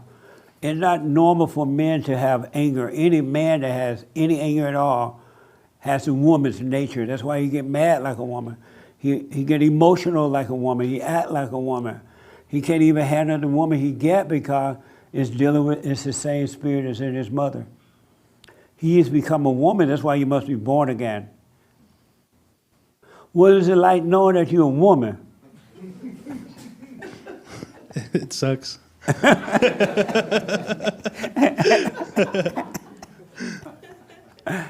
It sucks to be a woman. When you're supposed to be a man, I guess. Well, you got to deal with your mother if you want to overcome it. You got to face her. She couldn't help herself. Her mother did it to her. And your father don't know how to deal with the hell of your mother. She's driving him crazy because he married his mother. You become attracted to what you hate. And men and women don't get along because the woman hates the man because he's just like her father and sometimes like her mother. And the man hates the woman because she's like his mother, so they fight. Two devils together fighting. And the emotions that your mother have are all evil. They're not real. And so you're never going to be free until you can face her and your father. Forgive your father for not protecting you from your mother. He didn't know how to deal with her. He loved you. He just didn't know how to deal with her. And then you became just like your mother. So when he deal with you, it's like dealing with a woman, like dealing with his mother. You do the same thing. You treat him the way your mother treated him. Have you noticed that? Yeah. I'm sorry? Yes. Isn't that amazing? Yes. What a mess. Do you disagree with any part of that at all? No. And so you're not going to be free of that. God cannot forgive you and change your nature until you face your mother and your father. Forgive your father for not protecting you. He loved you. He just didn't know how to protect you from your mother. Thank you. You're going to have to face your mother. Mother, I'm sorry for resenting you. I realize now you couldn't help yourself. I become just like you. I'm emotional, I have fear, this and that. I'm just like you, and I can't help myself. So I realize you cannot help yourself. I'm sorry for resenting you or being angry at you. And God will forgive you. Do not ask her to forgive you. God will forgive you. People don't forgive, only God forgive. Human beings don't. But you got to face shaking in your boots. And if she cry, she's lying. She's only crying trying to control you. If you blame your daddy or you or whatever, I just want you to know I'm sorry for resenting you. If she fall out and die, just say, oh, mama dead. Are you Mexican? No. You white? Yeah, white and Japanese. You white and Japanese? Yes, sir. Is that your brother? No, it's my friend. Oh, that's your friend. So I don't know where they put the insurance paper. But you get mama's insurance paper when she fall dead and go and get the money. And then give your brother and sister a little bit. But you got to forgive her so you can be free. You got to overcome that spirit. Otherwise, you're going to get, if you do get married or date, it's just this cycle going to repeat itself. But God will forgive you and he'll change your nature to perfect love, and you will not have the spirit of anger inside of you at all. But you got to face your mother and your father. What do you think about that? I agree. You get it? Yes, sir. Your friend didn't tell you this already? He did. He did tell you? So did you believe it when he told you? Not fully. And why not?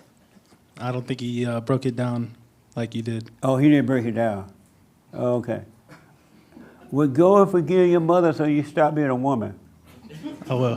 The world needs you. Yes, sir. The world men are supposed to lead the way. They're not supposed to be a part of the mess. They're supposed to show the women and children how to overcome the mess by being with perfect love. And you can't be there as long as you like the woman. But it will change if you forgive her. And did he tell you about the silent prayer? He told me about it, but not fully. Okay, start doing it. So this is you, and all your life you've been living in your imagination. When your mother traumatized you as a kid, you became angry, you stopped being innocent and went into your imagination. And you've been living from that all your life. God, will you forgive your mother by realizing you're wrong for being angry, and your father? God's going to bring you out of this hell of your imagination. And then loneliness, doubt, fear, worry, anger, and all that, this idea of potential, what'd you say, highest potential or something? Your best potential? What'd you say your daddy didn't show you? Yeah, my full potential. Yeah, all that stuff will disappear, and you'll be free. And there's nothing like being a whole free person, and there are no potential. You don't have to reach anything. You just live, Okay. and you have everything. All right, but you got to face your mother. Yeah. Any questions about that? No. Any disagreement with that? No. Thank you. Amazing. Let me know how it goes. I will. But face her. And you're going to be shaking in your boots with fear.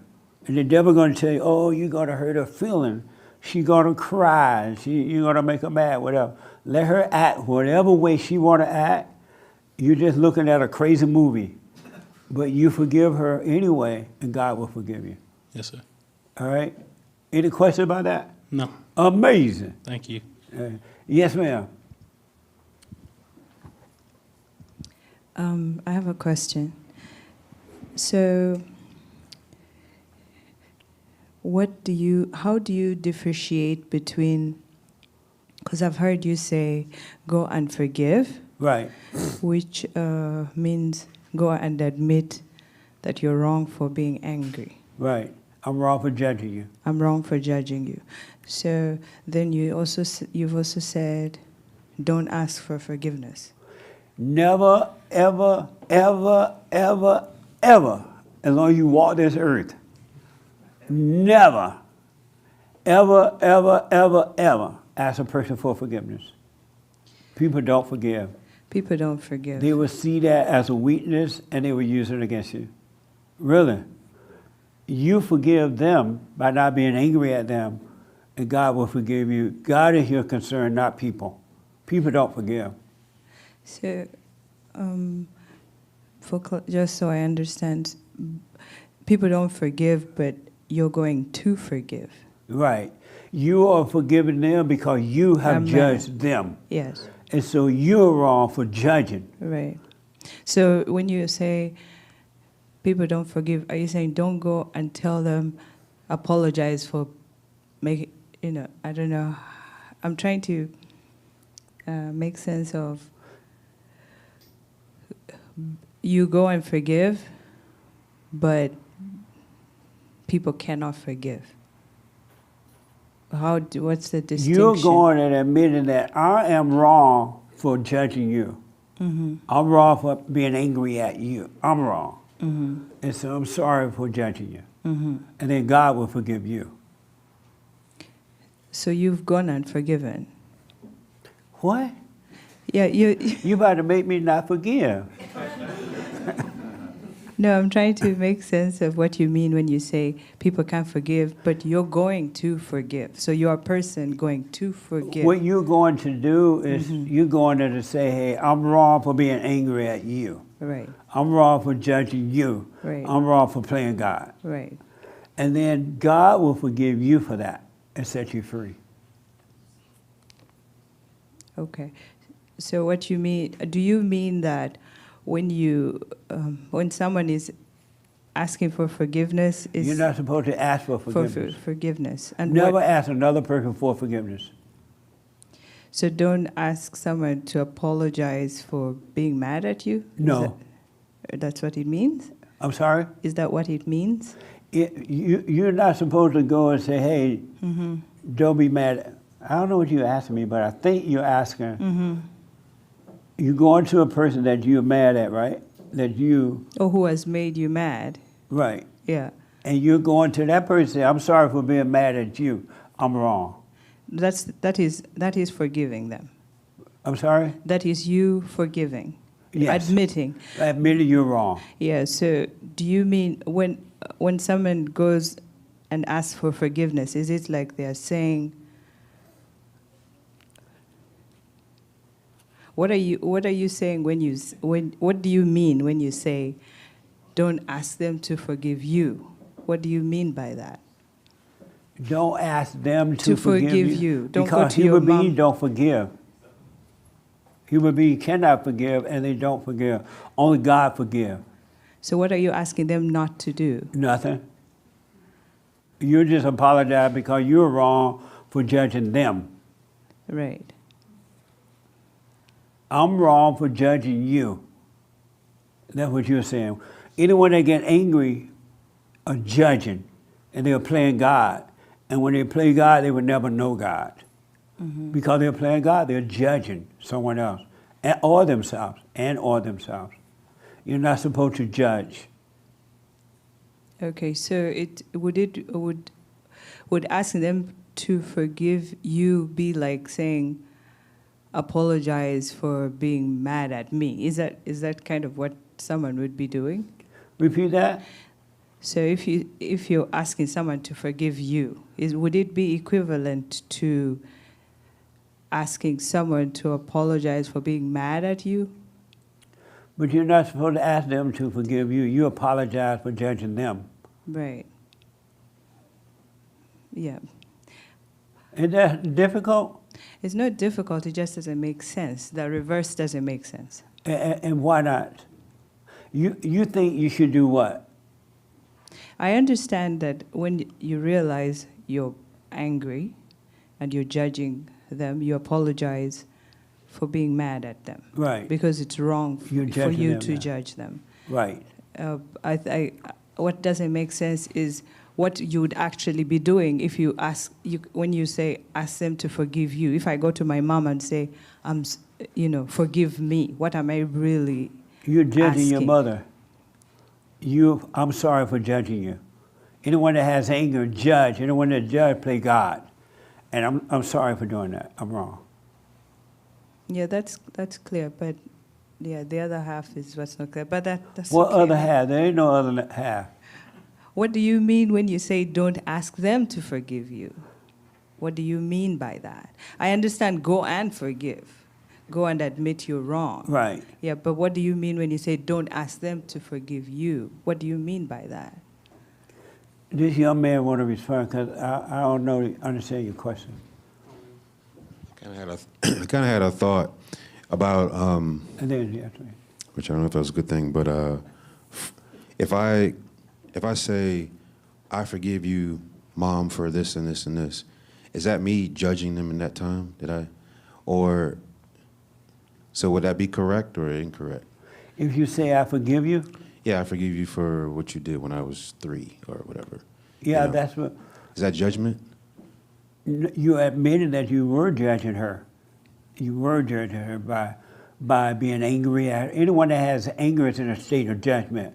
They're playing God, so they're unhappy, right? They're separated from God. But when you admit that you are wrong for being angry, I'm sorry, Mother, for being angry at you, I'm wrong for that. Mm-hmm. Then God will forgive you and make you one with Him. Well, just the kind of, what we were talking about, she was talking about, in forgiveness, going and forgiving, would that Forgiveness is about apologizing. I am wrong for being angry at you.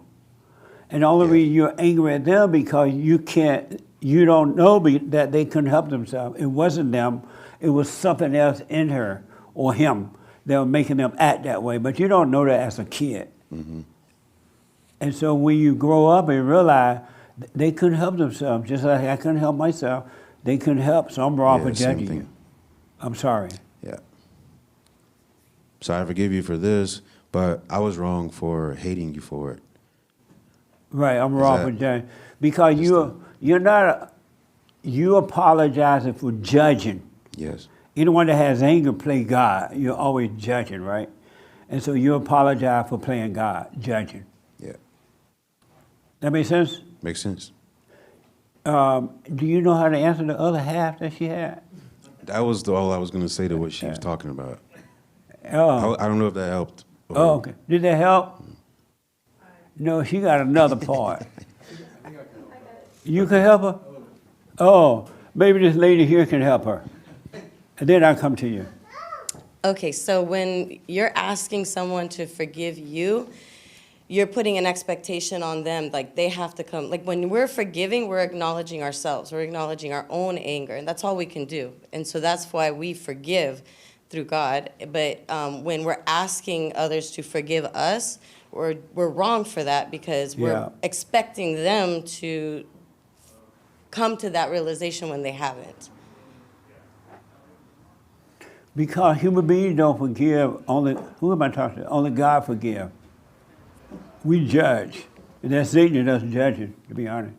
But God forgive as we forgive. God forgive us as we forgive them. Yeah. Somebody else want to add to that? Here. Did you have your hand? Right here, the white. I think she was confused about how you say go and forgive, but human beings don't forgive, right? That's what you're confused about? How can we forgive if human beings don't forgive? That was your question.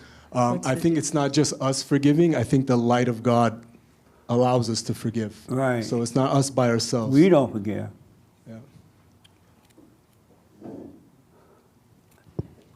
Yeah. Are you playing with us? Is this a serious question or not? It is serious. It is? Speaking to the microphone. Yes, it is. But I understand. Okay. I see so many hands. I saw this hand first and then Doug and here. And then, well, here and then Doug. Yes. So you asking maybe your mother to forgive you is just acknowledging her judgment against you, and you want her to absolve her judgment on you. But that's just you going to her to make demands. I want you to forgive me because I don't like the judgment you gave me. But you already have the judgment from her. That's what you're giving back to her. That's why you argue with her the same way she argued with you. You learn that from her. Over time, you'll see, I don't want to be like that anymore. And God will show you how to do it. But He wants you, God, He wants you to go to her in real time and prove it, that you mean it. So you do that, and then the rest is history. Did that help? Yeah. It did? Yeah. You sure? You don't look like it. Okay. Yes, sir. And then time is running out. Yes. I think what he means by don't ask another human being for forgiveness is like, for example, let's say you like cheated on your boyfriend or something.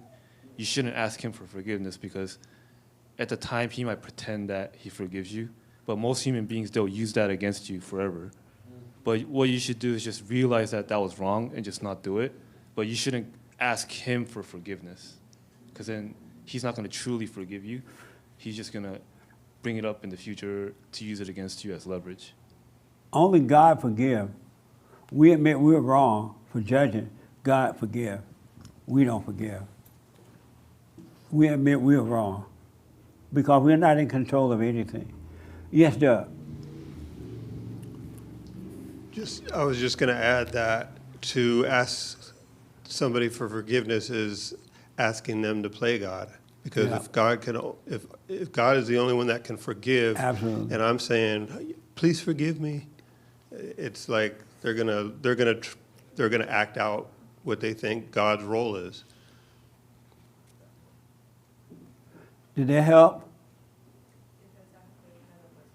Did that help what you just said? Yes. Oh, okay. You had another question? So what's the difference between what we're doing and what God is doing? What we are doing, what are we doing? We're going and forgiving. Oh, I see. And God forgives us. Right. What's the difference? This young lady want to respond to that. And then the lady behind us want to add. Yes.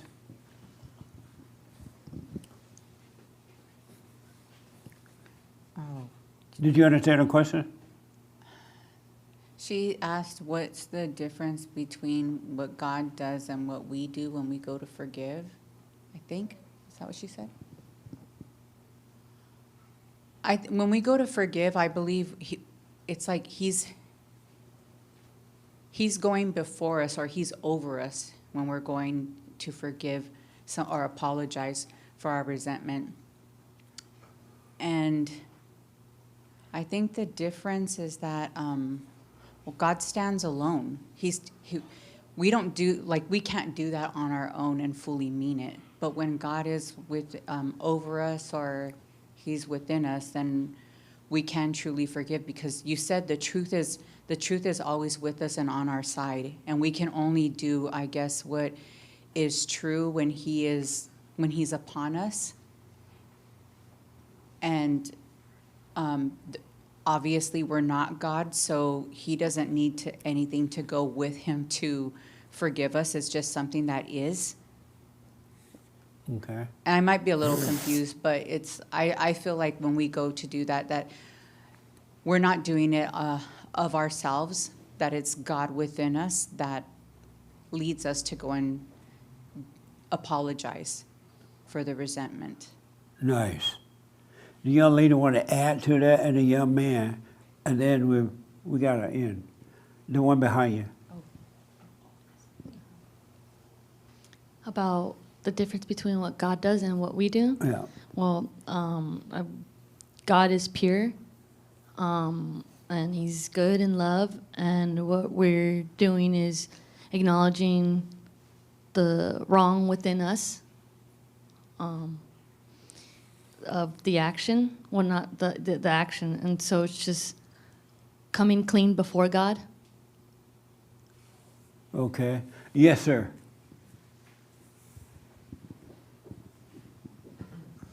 Well, I will say, as a matter of fact, I forgave my mother and father yesterday. You did? Yeah, yesterday after Wow. after so long, and about time. and actually this kind of does touch on what we've been talking about, because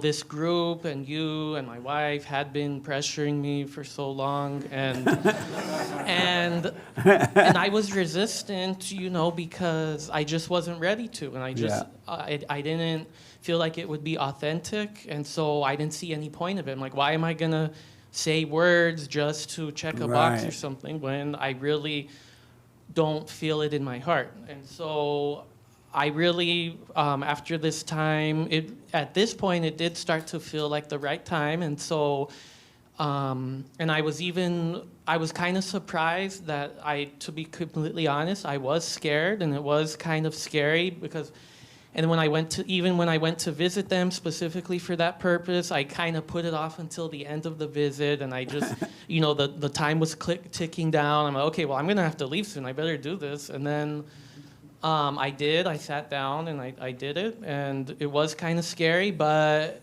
as I was saying the words, it was short, but as I was saying the words, I became more confident, and I think it went pretty well, actually. Right on. So that's kind of maybe what he was getting at with that question, is that, say, for example, if I demanded an apology from my mother for what she put us through as kids, and my father for allowing it to happen and his role in it, then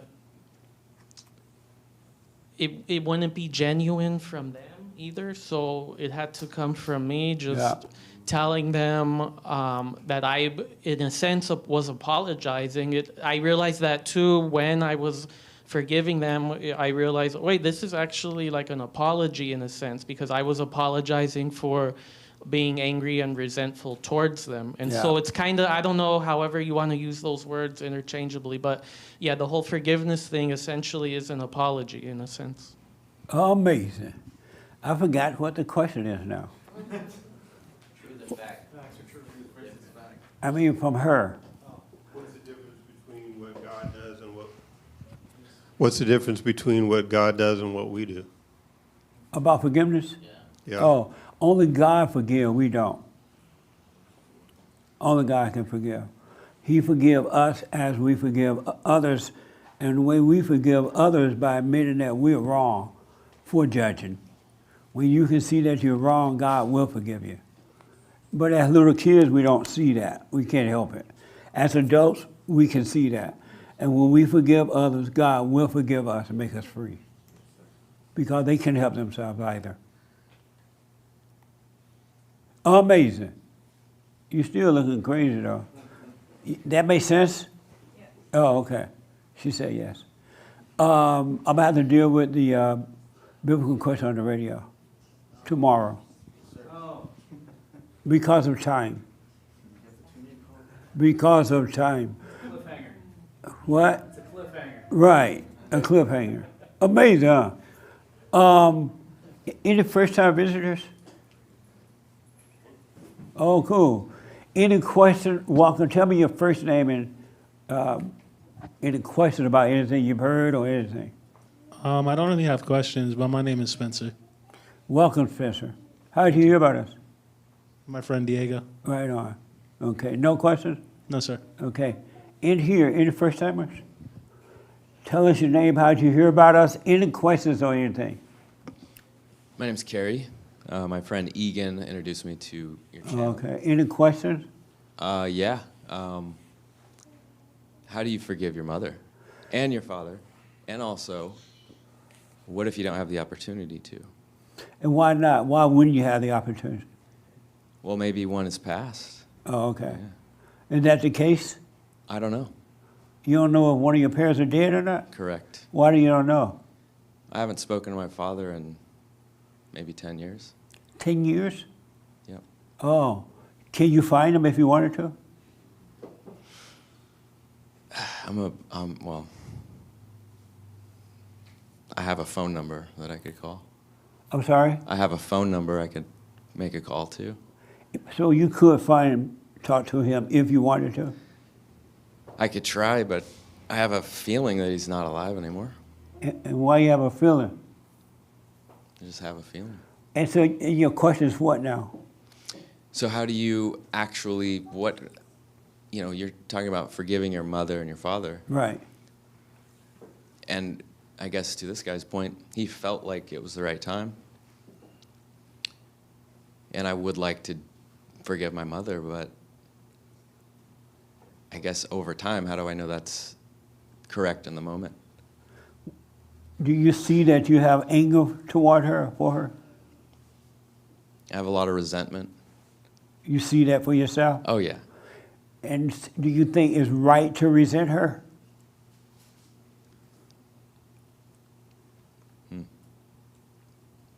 I mean, I don't know any other way.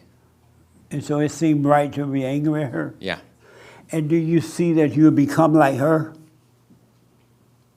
Yes. And you became like her because you resent her. You become like what you hate. And so do you think it's right for you to be angry toward her? No. And so once you see that and realize she couldn't help it, go and forgive her. Hey, I'm sorry for resenting you. Because you can see you can't help yourself, right? Correct. She couldn't help herself. And in seeing that, you go and forgive her. I'm sorry for resenting you. I'm wrong. And God will forgive you. Don't ask her for forgiveness. When you apologize for resenting, that's what forgiveness is on your part. And God will forgive you and take her spirit away from you, the spirit of resentment. And you were talking about, her potential reaction to me telling her this. I don't think it would be I think she would cry and, get emotional. Is that what you meant? Yeah, she may cry. Yeah. If she does, let her cry. Yeah. If she yell and blame your dad or somebody else, let her do that. Gotcha. You just say, hey, I'm sorry for resenting you. And leave her in her own condition. You can't do anything about that. You're responsible for you. Okay. And what if my father is, that he's passed, then just realize as you could not help yourself with this anger thing, he couldn't help himself. His mother did it to him too. It happened to all people. And it come through the mother. And so just realize he could not help himself, and that will cause you to forgive him. Okay. And then last question. Yeah. If men cry, are they lying? Yes. Okay. When they're crying, they're lying. Okay. Amazing. Yes, sir. Hi, my name is David. Hey, David. My first time. I was Welcome. brought here by my friend Adriana. Right on. Pretty cool. I'm just elaborating on the idea of like forgiveness. Speaking to the mic for me. Forgiveness. So like my father's passed, so like I never really had the opportunity to forgive him. But over time, understanding that he did have control over his life, but had no control of how he taught me and the way he reflected on me in my life as a man. But because I was raised by my mother, so I was raised by a female. So I did have a lot of female tendencies within me. Yeah. And I had to learn to develop. Bring the mic back up. I had to learn to develop to be more of a, to understand what it means to be a male figure in the world. But the one person I really haven't sat down with and apologized to is my mother. I do have a lot of traits of her, a lot of attitudes, especially with my own children. You have kids? Yeah. Oh, okay. I have kids. Are you married? No, I'm not married. Oh, you married by the wedlock? Yes. Married. Yeah. Yeah. I raised both my kids by myself, Yeah, I so I was know. a single father. Oh, nice. But with my son, especially a growing young man in the world, like understanding that. Bring the mic back up. Understanding that, like, I was able to, even though he's passed, I was able to tell my father, like, hey, you know what? I know you had no control over that, and whatever you taught me is what you were taught. Right. And I've accepted that. That allowed me to grow within that state, to not be ashamed of me being a man. And my mother is the next step. Like, I haven't really addressed it. I've talked to her, but never addressed the fact that, you know what, I know whatever your parents and taught you is reflected on me, and I'm sorry that you went through those things, and I'm sorry that I judged you for it, even though it reflected on me, because I am my own individual. And understanding that, at least today, you really spoke loud about, understanding that we can't forgive people, but we can, understand and apologize for the judgment that we've created on the parents. Right. And that's the biggest thing, because we are judgmental creatures, like we. Yep. And so I know I don't like to be judgmental towards others, and I don't like to be judged. And so realizing that, your parents are the biggest people in your life that judge you. And so, and then they put judgments on you, and then you create your own judgments about yourself and others around you. And so realizing that I need to forgive, not forgive, but I tell my mother that, I'm sorry for judging you for the things you've done in your life, and I know it's all you. No, you just need to, once you realize you are angry at her, anger is judgment. Oh, I'm absolutely angry at her. You're wrong, Yeah. and that's why you become like her. Yeah. You became angry. Yeah, You and- just go and realize, just like you can't help yourself, right? She couldn't help herself. Just, Mother, I'm sorry for resenting you. I know now you couldn't help yourself when you did what you did to me. And I'm sorry for resenting you. And God will forgive you. Absolutely. I think that's the biggest message for me today, is that. Are you afraid to face her? No, not at all. I think what Why it was, haven't you done that already? It's more of like, I got a realization. It's not that I didn't understand that. I just felt maybe I didn't need to. But listening to everyone today made me realize, like, whoa, I'm a lot more like her than I thought I was. Yeah. And because I faced the same adversities with my children that she faced with me, Yeah. and I responded in the same way she's responded to me, and I realized how much that's affected my children. So I realized that I need to forgive, or just You're basically not yourself at all accept. at this point. You're 100% your mother. No, I don't. It's, I love, I wasn't horribly raised at all. It's just that there were things along her lines Yeah. that were judgmental, and I judged How old her are for your that. kids? My oldest is 22. My middle is 20, and I have a 10-year-old. Oh, okay. I highly recommend you forgive your mother, and then and let your kids know you were wrong for the way you treated them.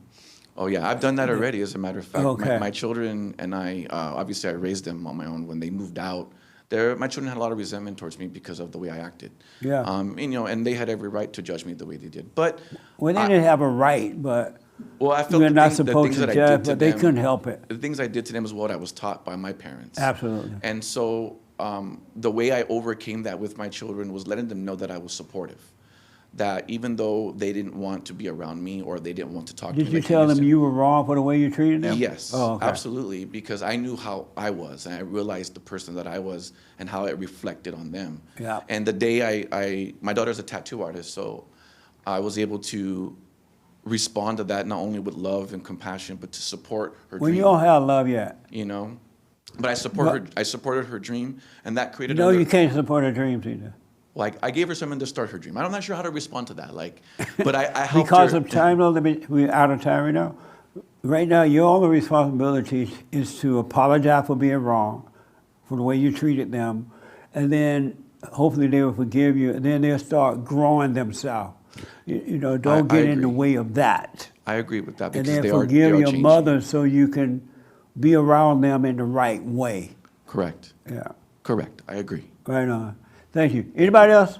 First time? Okay, real fast. Your name and how did you hear about us?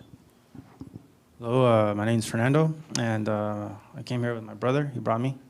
Where's your brother? This guy. That's your brother? Yeah, the What resemblance the- is pretty distant, but...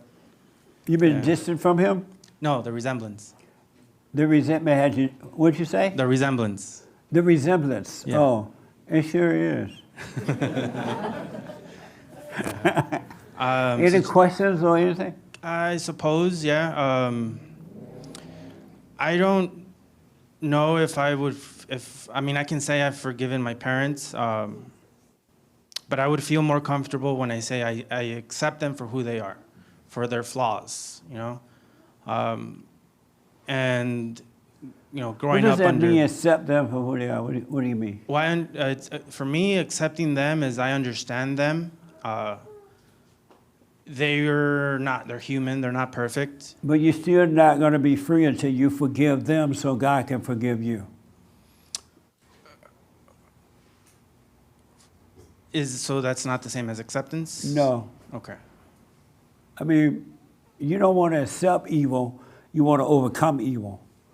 And But- so when you realize that you are evil and that you became like that because your mother, most of it's the mother, and you forgive her because you realize you cannot help yourself, she couldn't help herself. Her mother did it to her. And when you forgive, I'm sorry for resenting you, I'm wrong, then God will forgive you. All right, but I mean, I want to say like that's kind of her own, like in my mother, for example, like she's going to be dealing with her own sins and Right. demons and all, and I'm dealing with my own, so. But you only have them because you have not forgiven her. Okay. You became like her. You picked up her sins. You All right. became like what you hate. Okay, that makes sense. Any other questions? No, I mean, no, it's. Right on. Amazing. The young man in the black, yeah. Hey everyone. Tell me your first name and how did you hear about us? Hey Jesse, my first name is Nathaniel. Good to meet I you. heard about you guys through my buddy Hector right here. Okay. Any questions? No questions. I pretty much agree with everything that you said. Right on. Well, welcome. Thank you. I am so out of time, y'all. I'm going to have to deal with the biblical question tomorrow on the show. But the brand new biblical question is, do you believe in the Bible or in Jesus? Do you believe in the Bible? That's right, right, Hake? Yeah. Do you believe in the Bible or in Jesus? What do you say? I'm not sure. Where's the mic?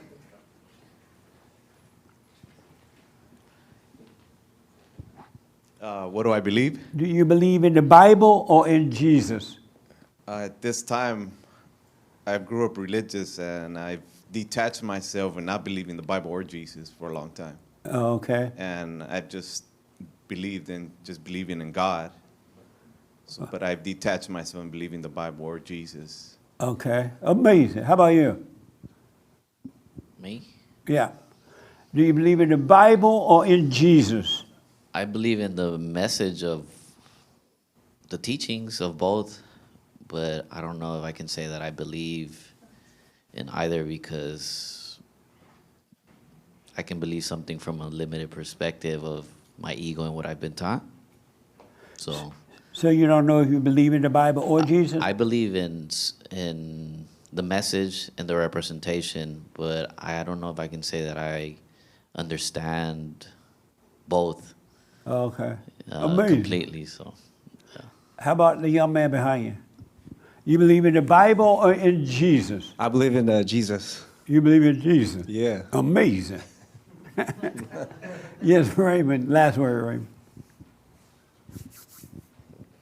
I believe in Jesus. You believe in Jesus. The Bible cannot save your soul. Jesus can. Amazing. Thank you, Raymond. I am out. On that note, I'm done. I'll deal with the biblical question tomorrow. Any announcement? Women's Forum. Oh, is it this week? Ladies Forum this week. Every Thursday, right on. The ladies meet. You gonna come, Vanessa? You'll be there? Right on. The Women's Forum this week. All right. And don't forget, we need your support and all that stuff. Bye. Thank y'all. Thank y'all. Amazing.